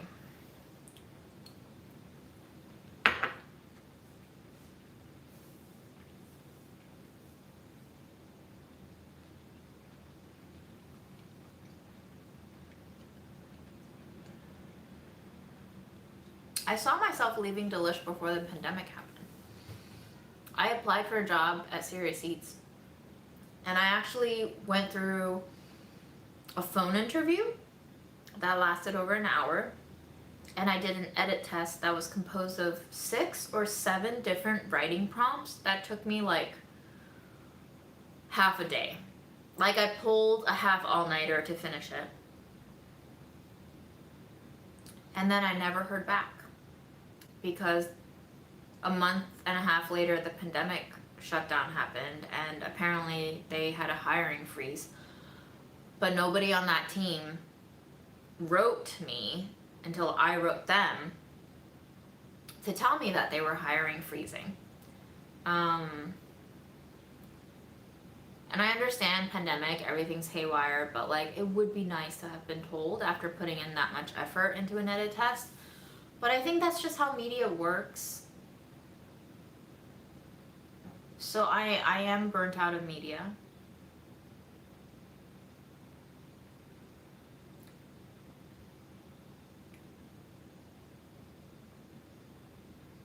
It does make me worry about how I will be when I get older. It worried my mom a lot. My mom insisted that she was never going to turn into my grandmother, and she assured me that I will never have to take care of her the way that she's taking care of grandma.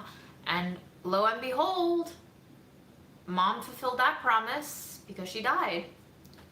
I worry that I'm going to turn into my grandmother, but I'm also not worried because I'm aware right now, at least, of all of the similarities that I share with my grandmother. Everything from the way I look to our personality traits.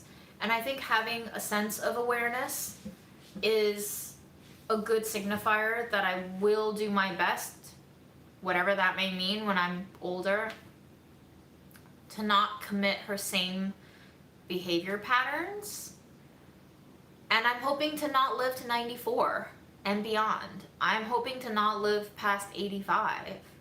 I've been like half jokingly and not half jokingly saying to friends I would be fine dying in my 50s. I think mom died at an age that I would be fine with dying, especially because I have no kids. And I'm not going to have any kids, so I don't have to worry about seeing them through.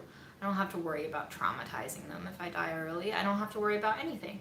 Hopefully by the time I die, anyone who knows, not anyone who knows me, not my peers, but like the older generation that would be concerned about me dying will have passed before I did. But I think mom dying also kind of like just released my worry that I wouldn't exist long enough to outlive her. So I don't have to worry about traumatizing my mom. One less thing to worry about.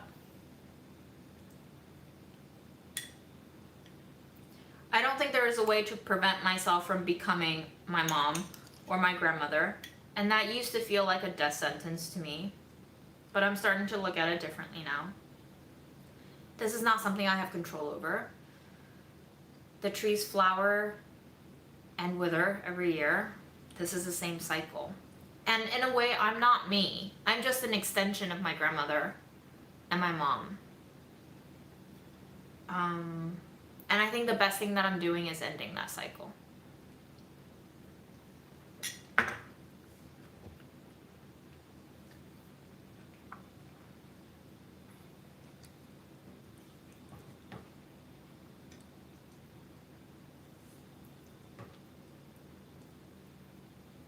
I had like pretty close to a debate / argument with my friend who is very certain that she wants to have children. And one of her main motivations is that she doesn't want to be alone when she's old. And I'm like, that's such an awful reason to have a kid. I don't want to be birthing a slave.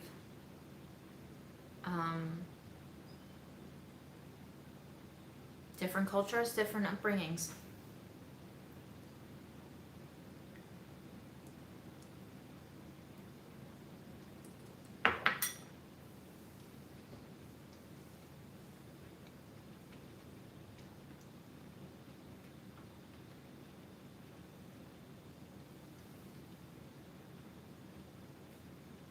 I don't think the floods in China have affected my family there. I think those are concentrated mainly in the very south of China.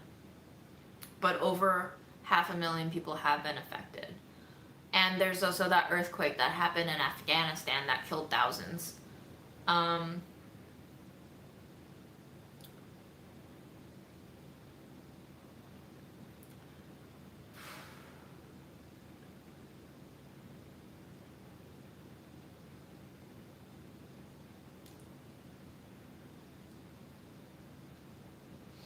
I told an aunt of mine that my partner of 11 years and I decided not to have kids, and she asked me if I thought that was selfish.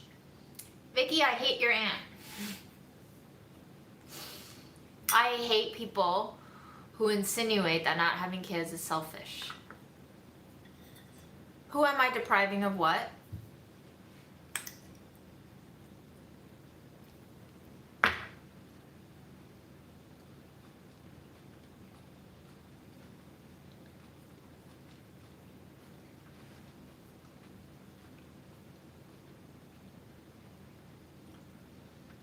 When I say ending that cycle, I mean not making another cycle and iteration of the same self. I have seen my grandmother say, even before my mom died, that she wanted to die. I don't know if she was saying it as like a threat so that we could move her back to China or give her better food or something. It was almost like a ransom that she would dangle over our heads, like, oh, you're not giving me X, Y, and Z, therefore I want to die. But I have seen her and my mom struggle with a lot of things in life that I know I don't want to see another person come out of my creation to experience the same things. A lot of these things are genetic. They could be generational, they could be cultural, they could be social, they could also be genetic. I, as you know, am not the happiest person alive, and I don't want to have to give birth to another person who is not the happiest person alive. I don't think we need any more of this shit.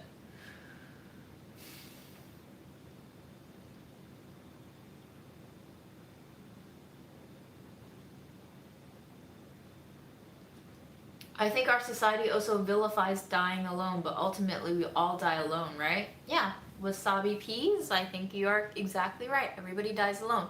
My mom was in the house with my grandma when she died. She died alone. Because my grandma wasn't even aware that she was dead until hours after she had died. My mom died alone. It's very sad.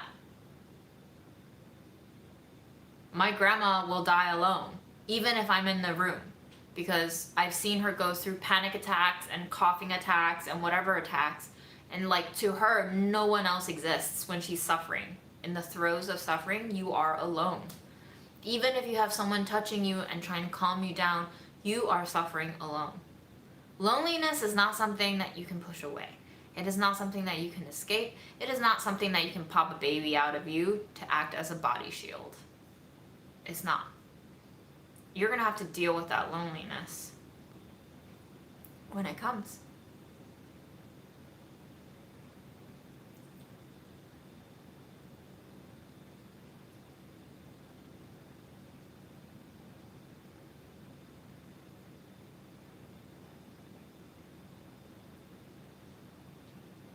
Selfish to your parents.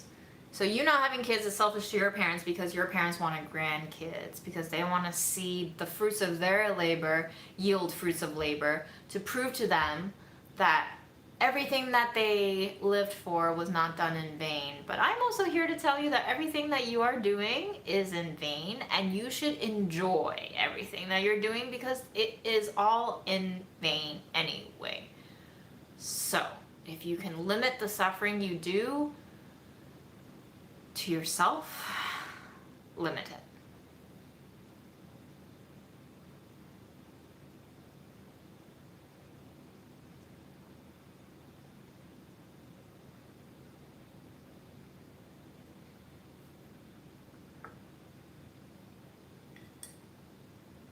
Has there been a peak moment in my life? There's been many peak moments in my life. Who knows? Could be peaking right now. Peaking can be redefined as different things. Peaking can be feeling young and desired. Peaking can feel like you've reached success and fame. Peaking can also mean that you are starting to understand the world and yourself in it more because your mom died. It doesn't matter if there's ever been a high peak.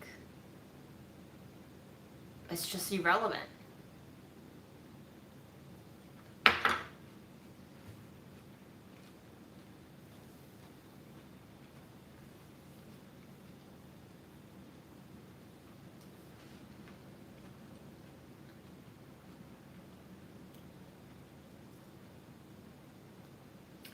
Yeah, Ibishi, absolutely.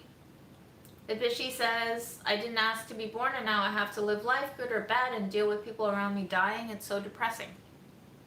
I think I said this on a live before already, but I was like talking with Aaron or another friend about how all of our existence starts with a non-consensual action. The action of being born is not consensual. Babies cannot be consent. Like, they cannot consent to be born. So how do we expect a world to be just if our foundation is built on non-consent? And honestly, I think our society being built on non-consent explains a lot.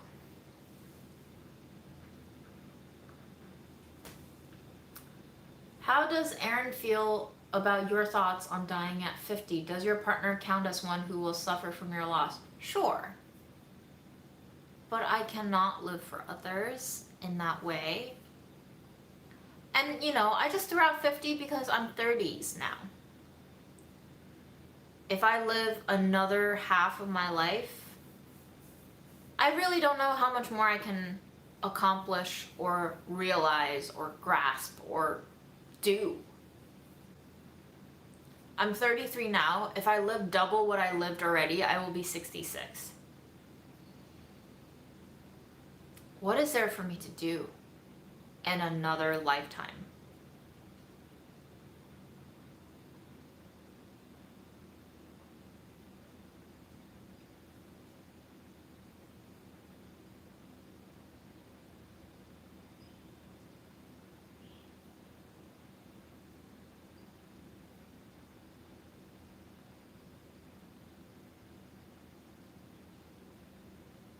I don't think accomplishment is important for measuring my life. I don't think measuring my life is important at all. Maybe when I hit 50, I'll be like, oh, I want to live more, I want to see more, I want to eat more, I want to travel more, I want to do whatever more. I'm sure I will not be the same person. But right now, as a person here, that's currently what I'm thinking. You can put it into the context of just having suffered the loss of my mom. Maybe this is coming out of a place of grief. Or maybe it's just me being nihilistic. Or maybe I truly don't see the value of living. It's not that I'm not suicidal. I don't want to kill myself.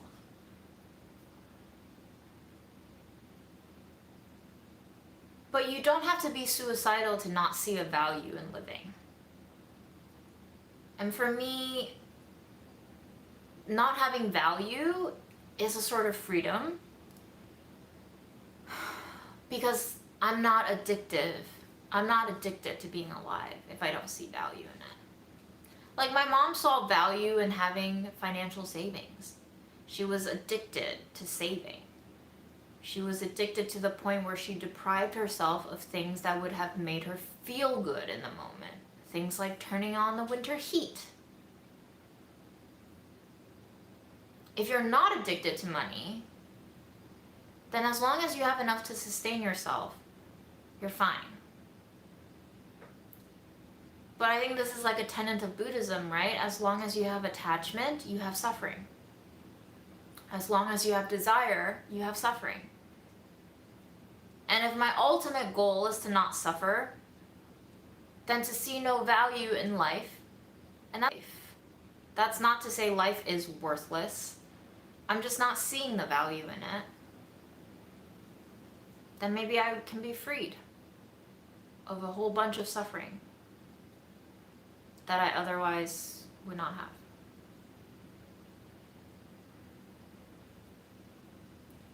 I think I am afraid of dying because when I had my first dysmenorrhea attack, for those of you who don't know, dysmenorrhea is like a condition in which you have really painful periods where it feels like you're going into labor. I thought I was dying, and I was very afraid of dying.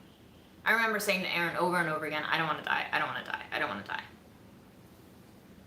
That was a life-changing experience for me because I realized that I didn't want to die, but I also realized that if living meant that I would have to undergo continuous pain like the one that I was experiencing in that moment, I do not want to live.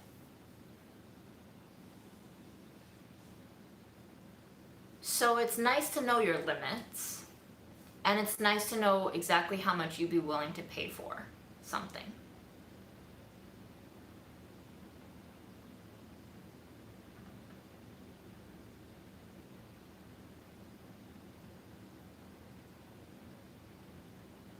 I I would love to know what the difference you see in my videos before and after mom passed is.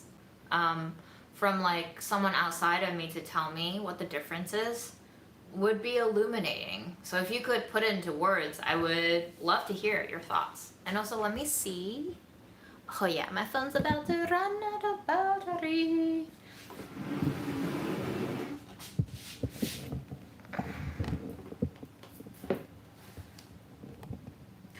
Wow, it's 9:43. Guys, I'm gonna go pee.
I'm not as cheerful. Yeah, well, go figure.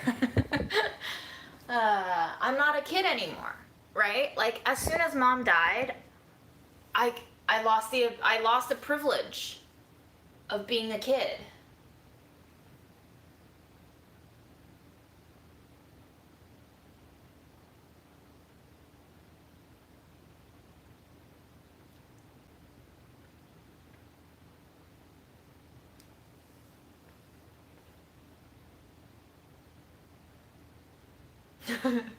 No Baileys tonight. When mom died, I aged. I had already been aging throughout the pandemic. When mom died, I aged a lot. So I grew up. I matured. I got old. And I think with age and getting old comes with a tiredness that's also a peacefulness.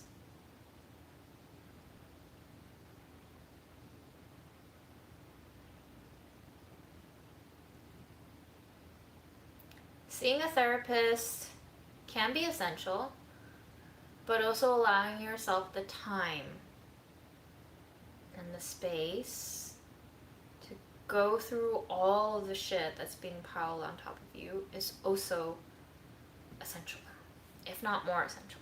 I think time and space is the most essential. Seeing a therapist would be really nice. Unfortunately, a luxury in our current society. And I do have access to that luxury.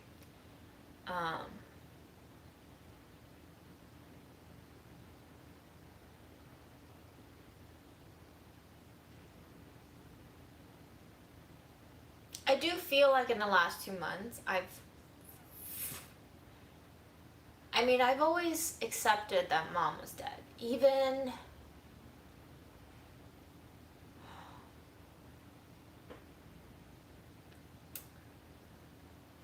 when I got the news in Cairo, I was like, what the fuck, this can't be true. And then I saw her body on the video chat, and I was like, oh, she is dead. And,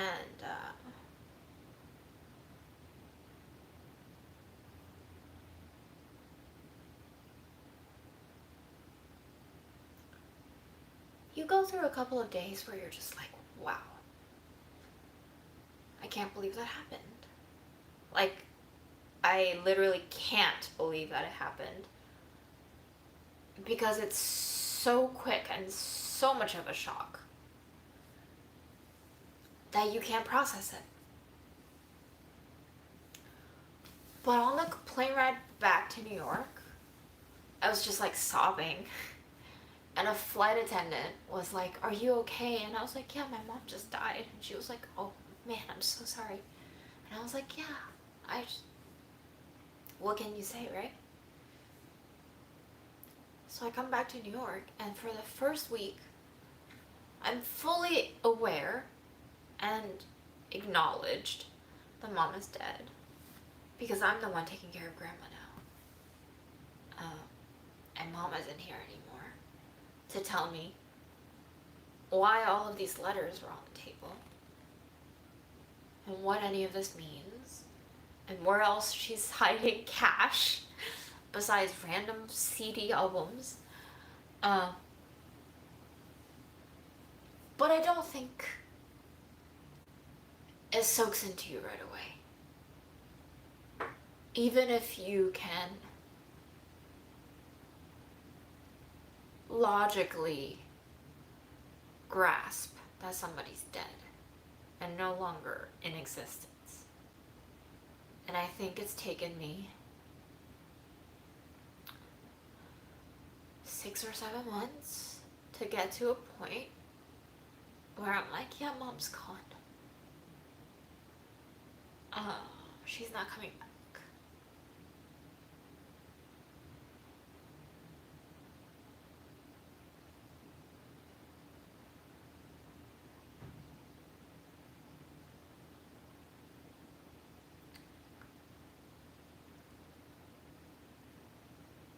And all you have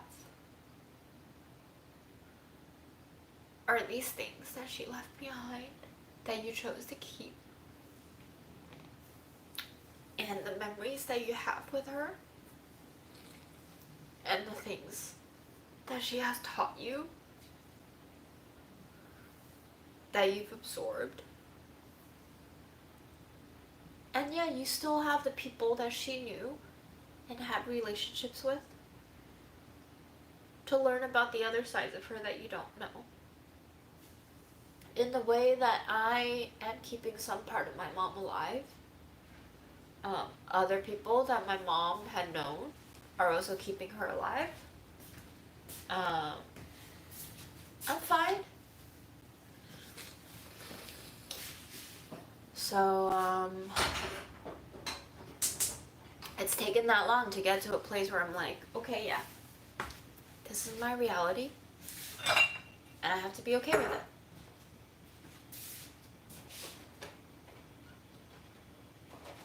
Why is therapist essential again?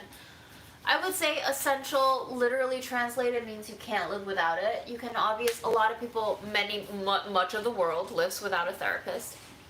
So it's not essential in that way. But if you are dealing with a lot of self-doubt, self-hate, self-struggle, self-torture, self-blame, then a therapist is essential to stop you from wanting to kill yourself in a lot of ways.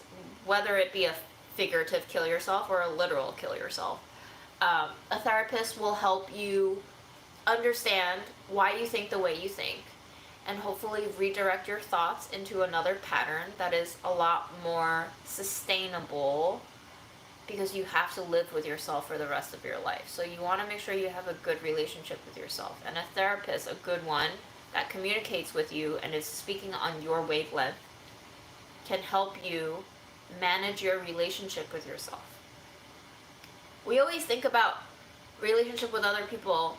We rarely think about our relationship with ourselves, especially in a postmodern society like the one that we live under, we have so many selves we have to deal with. We have so many inner strains of criticisms going on all the time. We've internalized all these outside criteria for who we should be, what we should do, how we should look, how we should think, what we should say, what we should...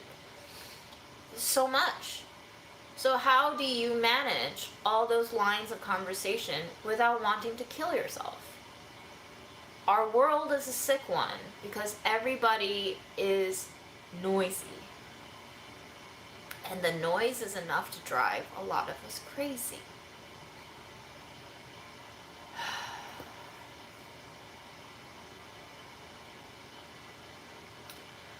Are you afraid to forget what your mom sounds like? It seems inevitable. I'm not afraid. If I forget, then I forget. What can I do about that? Nothing.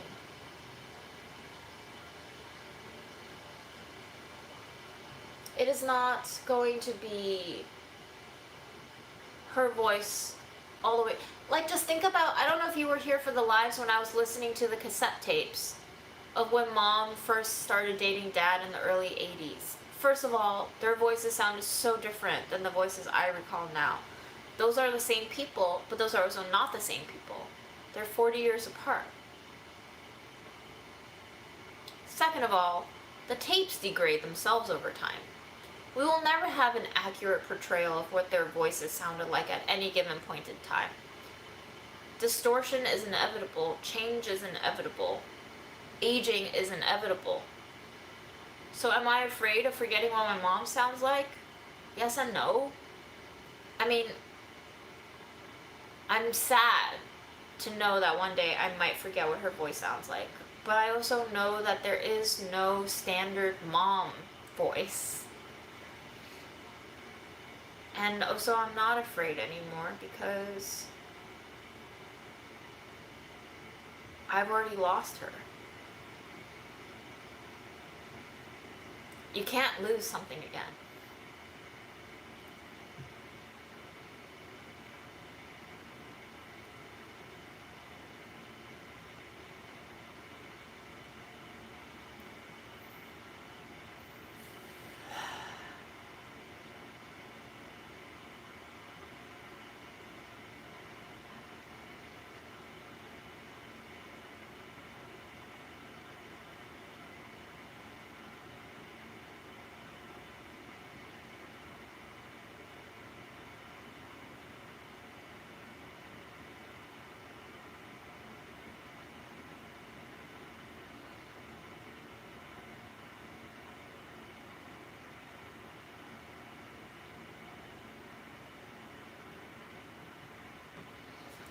Damn, Stephanie.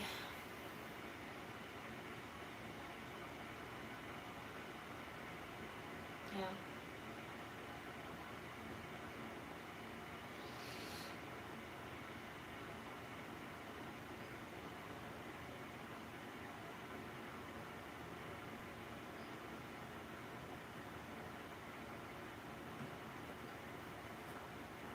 Do you believe in some sort of afterlife, or is this it? I want this to be it. I don't want there to be an afterlife. Can you imagine meeting my mom again after I die and she's like, why did you say all those things out in public? Oh my god. Then we just pick up right back where we ended it, don't we?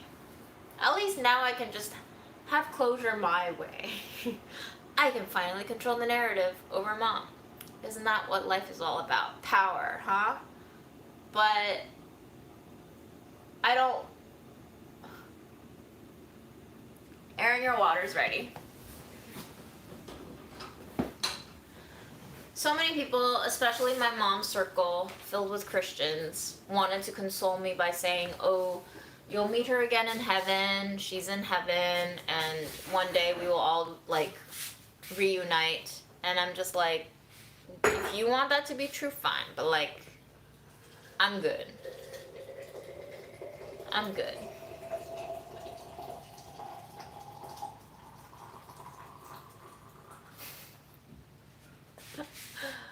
Hair touching neck giving you allergy? Yes, but also this is very sunburnt.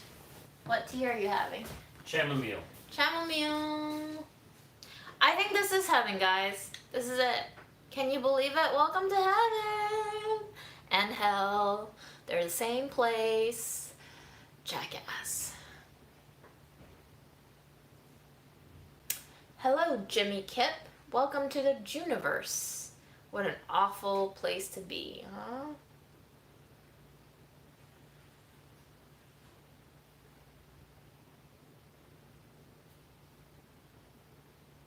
What if we just turn into a big energy blob? I think we already are a big energy blob. And right now this energy blob is like going through some shit, man. If this is heaven, what you gonna do about it? What are you gonna do about this heaven?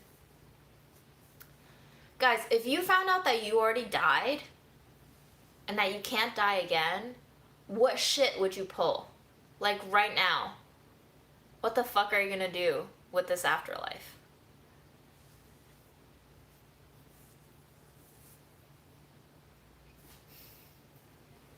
What you gonna do about getting robbed? Hello, Malaysia. You'd rob every bank? Girl, money is inconsequential now.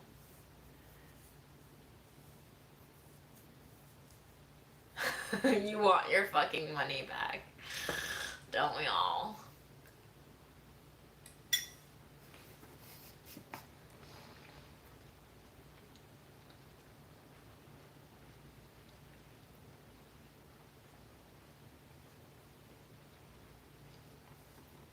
I love these. Stop working, eat a lot of cheesecake, read all the books. Lots of sex and food. There you go, guys. These are your dreams. You're telling me your dreams. You're telling me that if you have no obstacles standing in your way, you would fuck a lot, you would eat a lot, and you would have so many pets. Sounds like a really great life, honestly. And you would not work, because there would be no capitalism. Wow. Welcome to heaven, y'all. That's your heaven.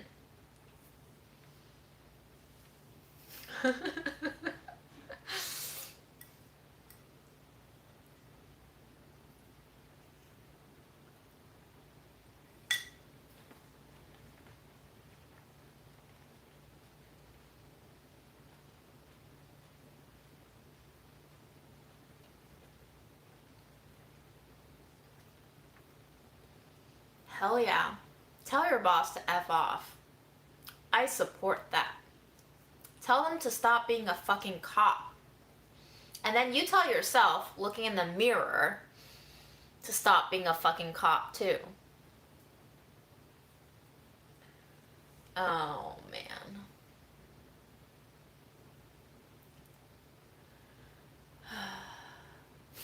Are the alpacas nuns? Y'all are you're thinking too hard about this. Don't think so hard. Just back up. Back up.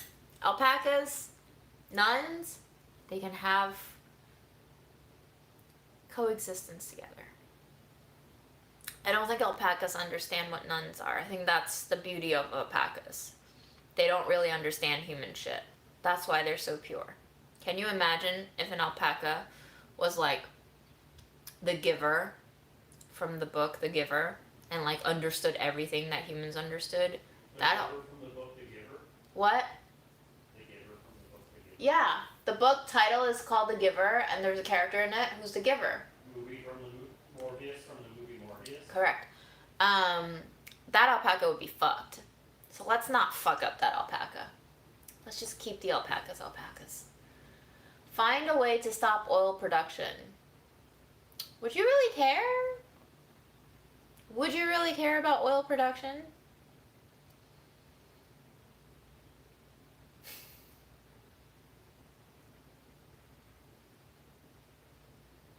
It's true. Yeah. Me-T said, I had a stillborn beautiful baby girl at 41 weeks. Suddenly all pains and troubles in the world look smaller or non-existent. That happened to me too when Mom died.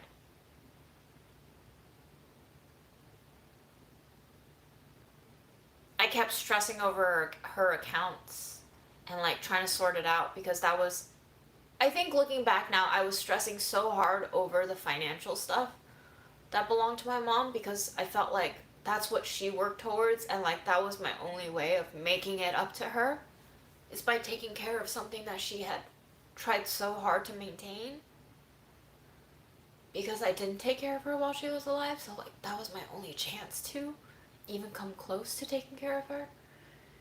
And then I just realized one day, and I was like, fuck it, like, mom died. She's not here anymore. I don't have to worry about this shit anymore. I don't care about the money, so it should not matter to me. Because the most important thing has already gone. Nothing else matters. So in a way, in that way, her death was a gift. It was a whole perspective shift. It put everything in its place. And her death showed me the very limited expanse of life. And everything that we stress about, everything that we torture ourselves about on a daily basis, is really stupid. Especially for someone like me, who has all the basis for survival already. Why should I be stressed? Why am I making myself stressed?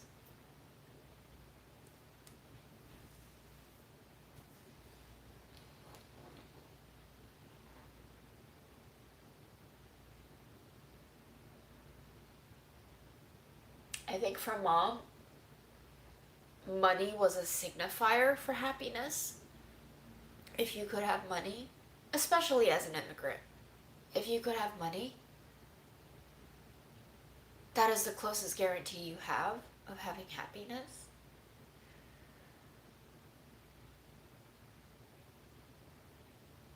Oh my god, our world is so fucked.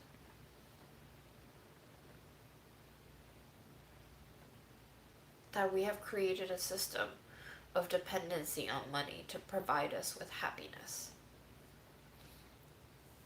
And that we have all these systems in place to prevent everybody from getting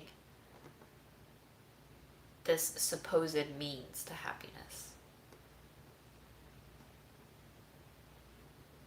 I mean, if that doesn't make you angry, I don't know what will. If that doesn't make you sad, I don't know what will. If that doesn't make you just want to blow this whole thing up, I don't know what will.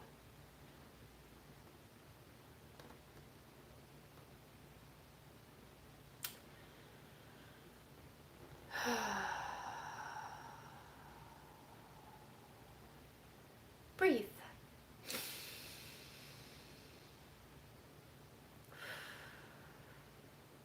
I have been trying to lead grandma through some breathing exercises when she has her breakdowns. Her panic attacks, her coughing attacks, one and the same to me. And I tried to guide her to slow down her breath, to breathe in so deep and so slowly that she can feel the air fill up her chest, her lungs, her stomach. That her next breath can fill up all the way to her fingers, as if someone were filling up a balloon, and through her legs and knees and calves and feet and toes, and then to breathe it all out so she can cleanse herself of whatever's stuck in her throat.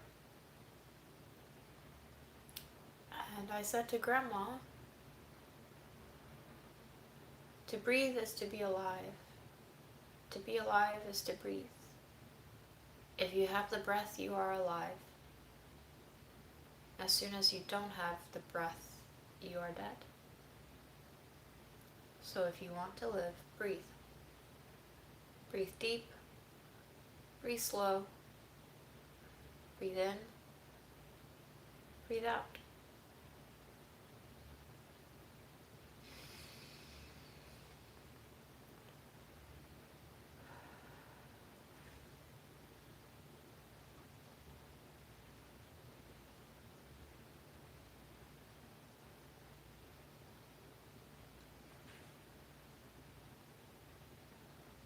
mean, I've made my own cooking channel. You're here. But I don't just want to cook. I want to be. But YouTube doesn't like it when you just want to be. You need to have a topic. You need to have a concentration and a focus. You need to have a schedule for uploads. You need to look into video lengths that are ideal for the algorithm. And you need to have a thumbnail that the gods like. You need to be a consistent content maker, you good little slave. And I don't want to be any of that.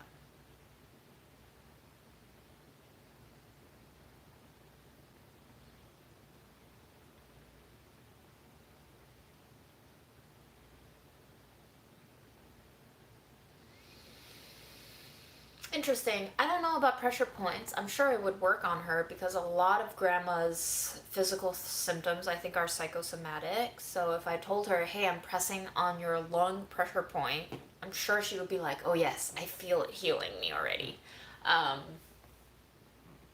But also, it's just, she's 94. It's not going to get any better. It's only going to get worse until she dies. That's the reality of it. I'm prepared for it. I'm trying to prepare her for it in a lot of ways. And I don't know this at all. I don't know how to do this at all. I wasn't prepared to do this. But I think in a lot of ways, in my own amateur improv style, I'm trying to do like death coaching for her. She's still doing pretty well. Like, you wouldn't know she's 94 and just lost her daughter 8 months ago. But she is 94, so it could happen anytime. And I'm just trying to expose her through this idea that she will die. That is natural. I will try to be here to be with her as she goes through it. But it is something that we have to accept. And it's not going to be all that peaceful. It's not going to... She keeps asking me, like, why can't the doctors just give me a pill or an injection and make it fast and painless? And I'm just like, it's not legal here, unfortunately. This country has no right to die, and it has no right to live. I was thinking, my shower thoughts for today. We live in a country where we don't have the right to die. We don't have the right to kill ourselves when we want to. It's considered a crime if doctors help you kill yourself, even if it's a mercy killing in most states. We don't have a right to live now because abortion is illegal, and in some states you might die in childbirth because you can't be in control of your body. We live in a state where murder is blatantly excused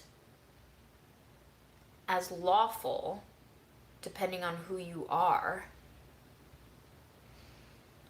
And the only way most of us can die legally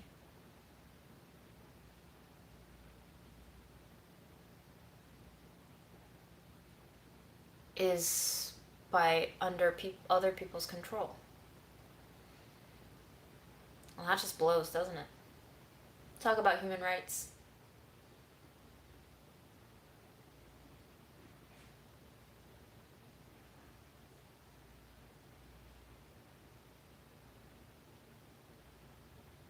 You have the right to pay taxes. Yay! It literally sucks balls that you have to pay someone to help you pay money to the state. Why the fuck can't the state just send you a tax bill and fucking take the money? Why do we have to go through this circus where we hire someone to help us pay money? Pay money to pay money makes no sense, does it? And that is why our life is a joke, our society is a sham, and none of this is serious. You can't take it serious. You can't take it serious or it will drive you crazy. The only way to not be crazy is to out-craze the crazy. And that's what I'm trying to do. So if I seem unhinged, don't blame the player, blame the game.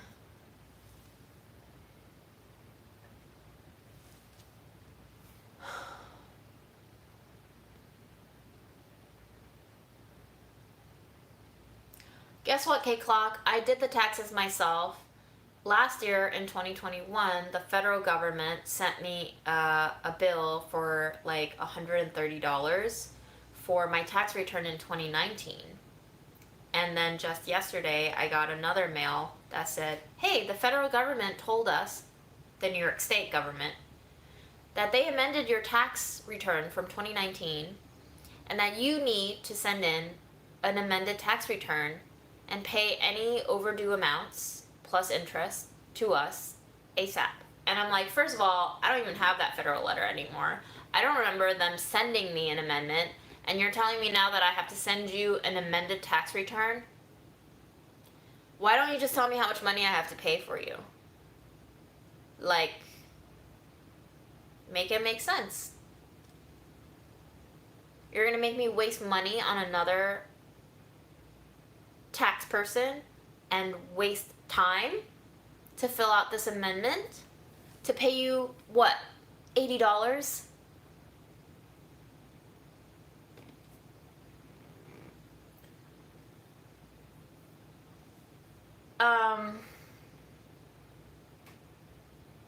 So I'm just gonna ignore it, I guess, and then I'll have like the state IRS chase after me. I don't know. Or I can just send them a check for 100, but they're probably still like at this point, I don't even know what to do. I don't even know what I did wrong on my return, first of all, because the federal government just sent me a bill. They didn't tell me what I filed wrong. The bureaucracy is unreal. It's a fucking joke.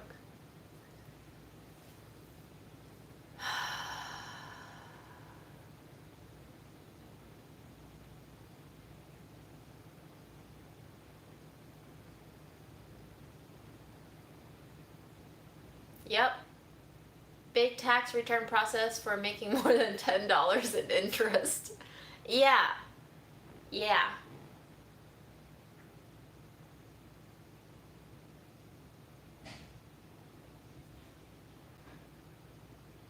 If you want to pay less taxes, make more money. Or make less money. Why don't you just make like less than $8,000? Or whatever it is that enables you to not have to file taxes. Yo, fuck this shit. Okay, y'all. I'm gonna eat the rest of this thing and die of a sodium overdose. But it has been a very pleasant 2 hours and 45 minutes. Thank you so much for joining me on this Saturday night. It's been lovely. I'm gonna go watch some YouTube and like lose my mind in a good way. Stay cool if you're in a place that is 90 degrees or higher. And drink water, eat vitamins, blah blah blah. Can you see Fred? Can you see Fred? Freddy, your presence is required, sir. Snatched. Come here, baby. No, no, no. Don't escape. Be good.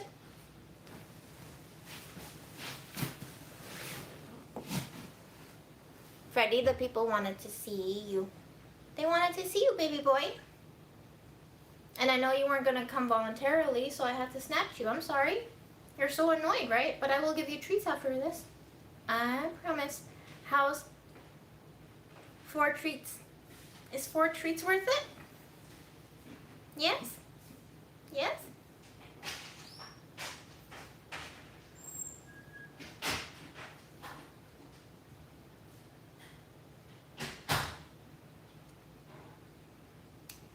Sweet boy. There you go.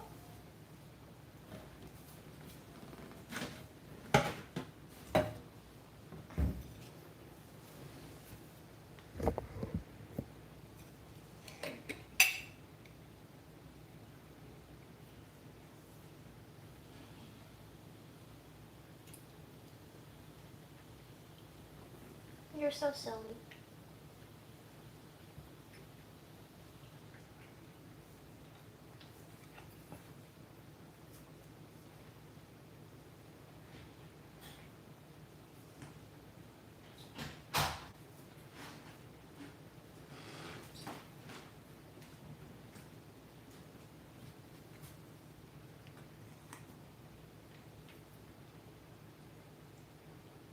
You gotta come closer to the camera if you want more.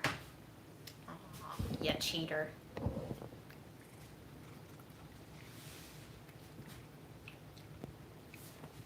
Say bye, Freddie. Good boy.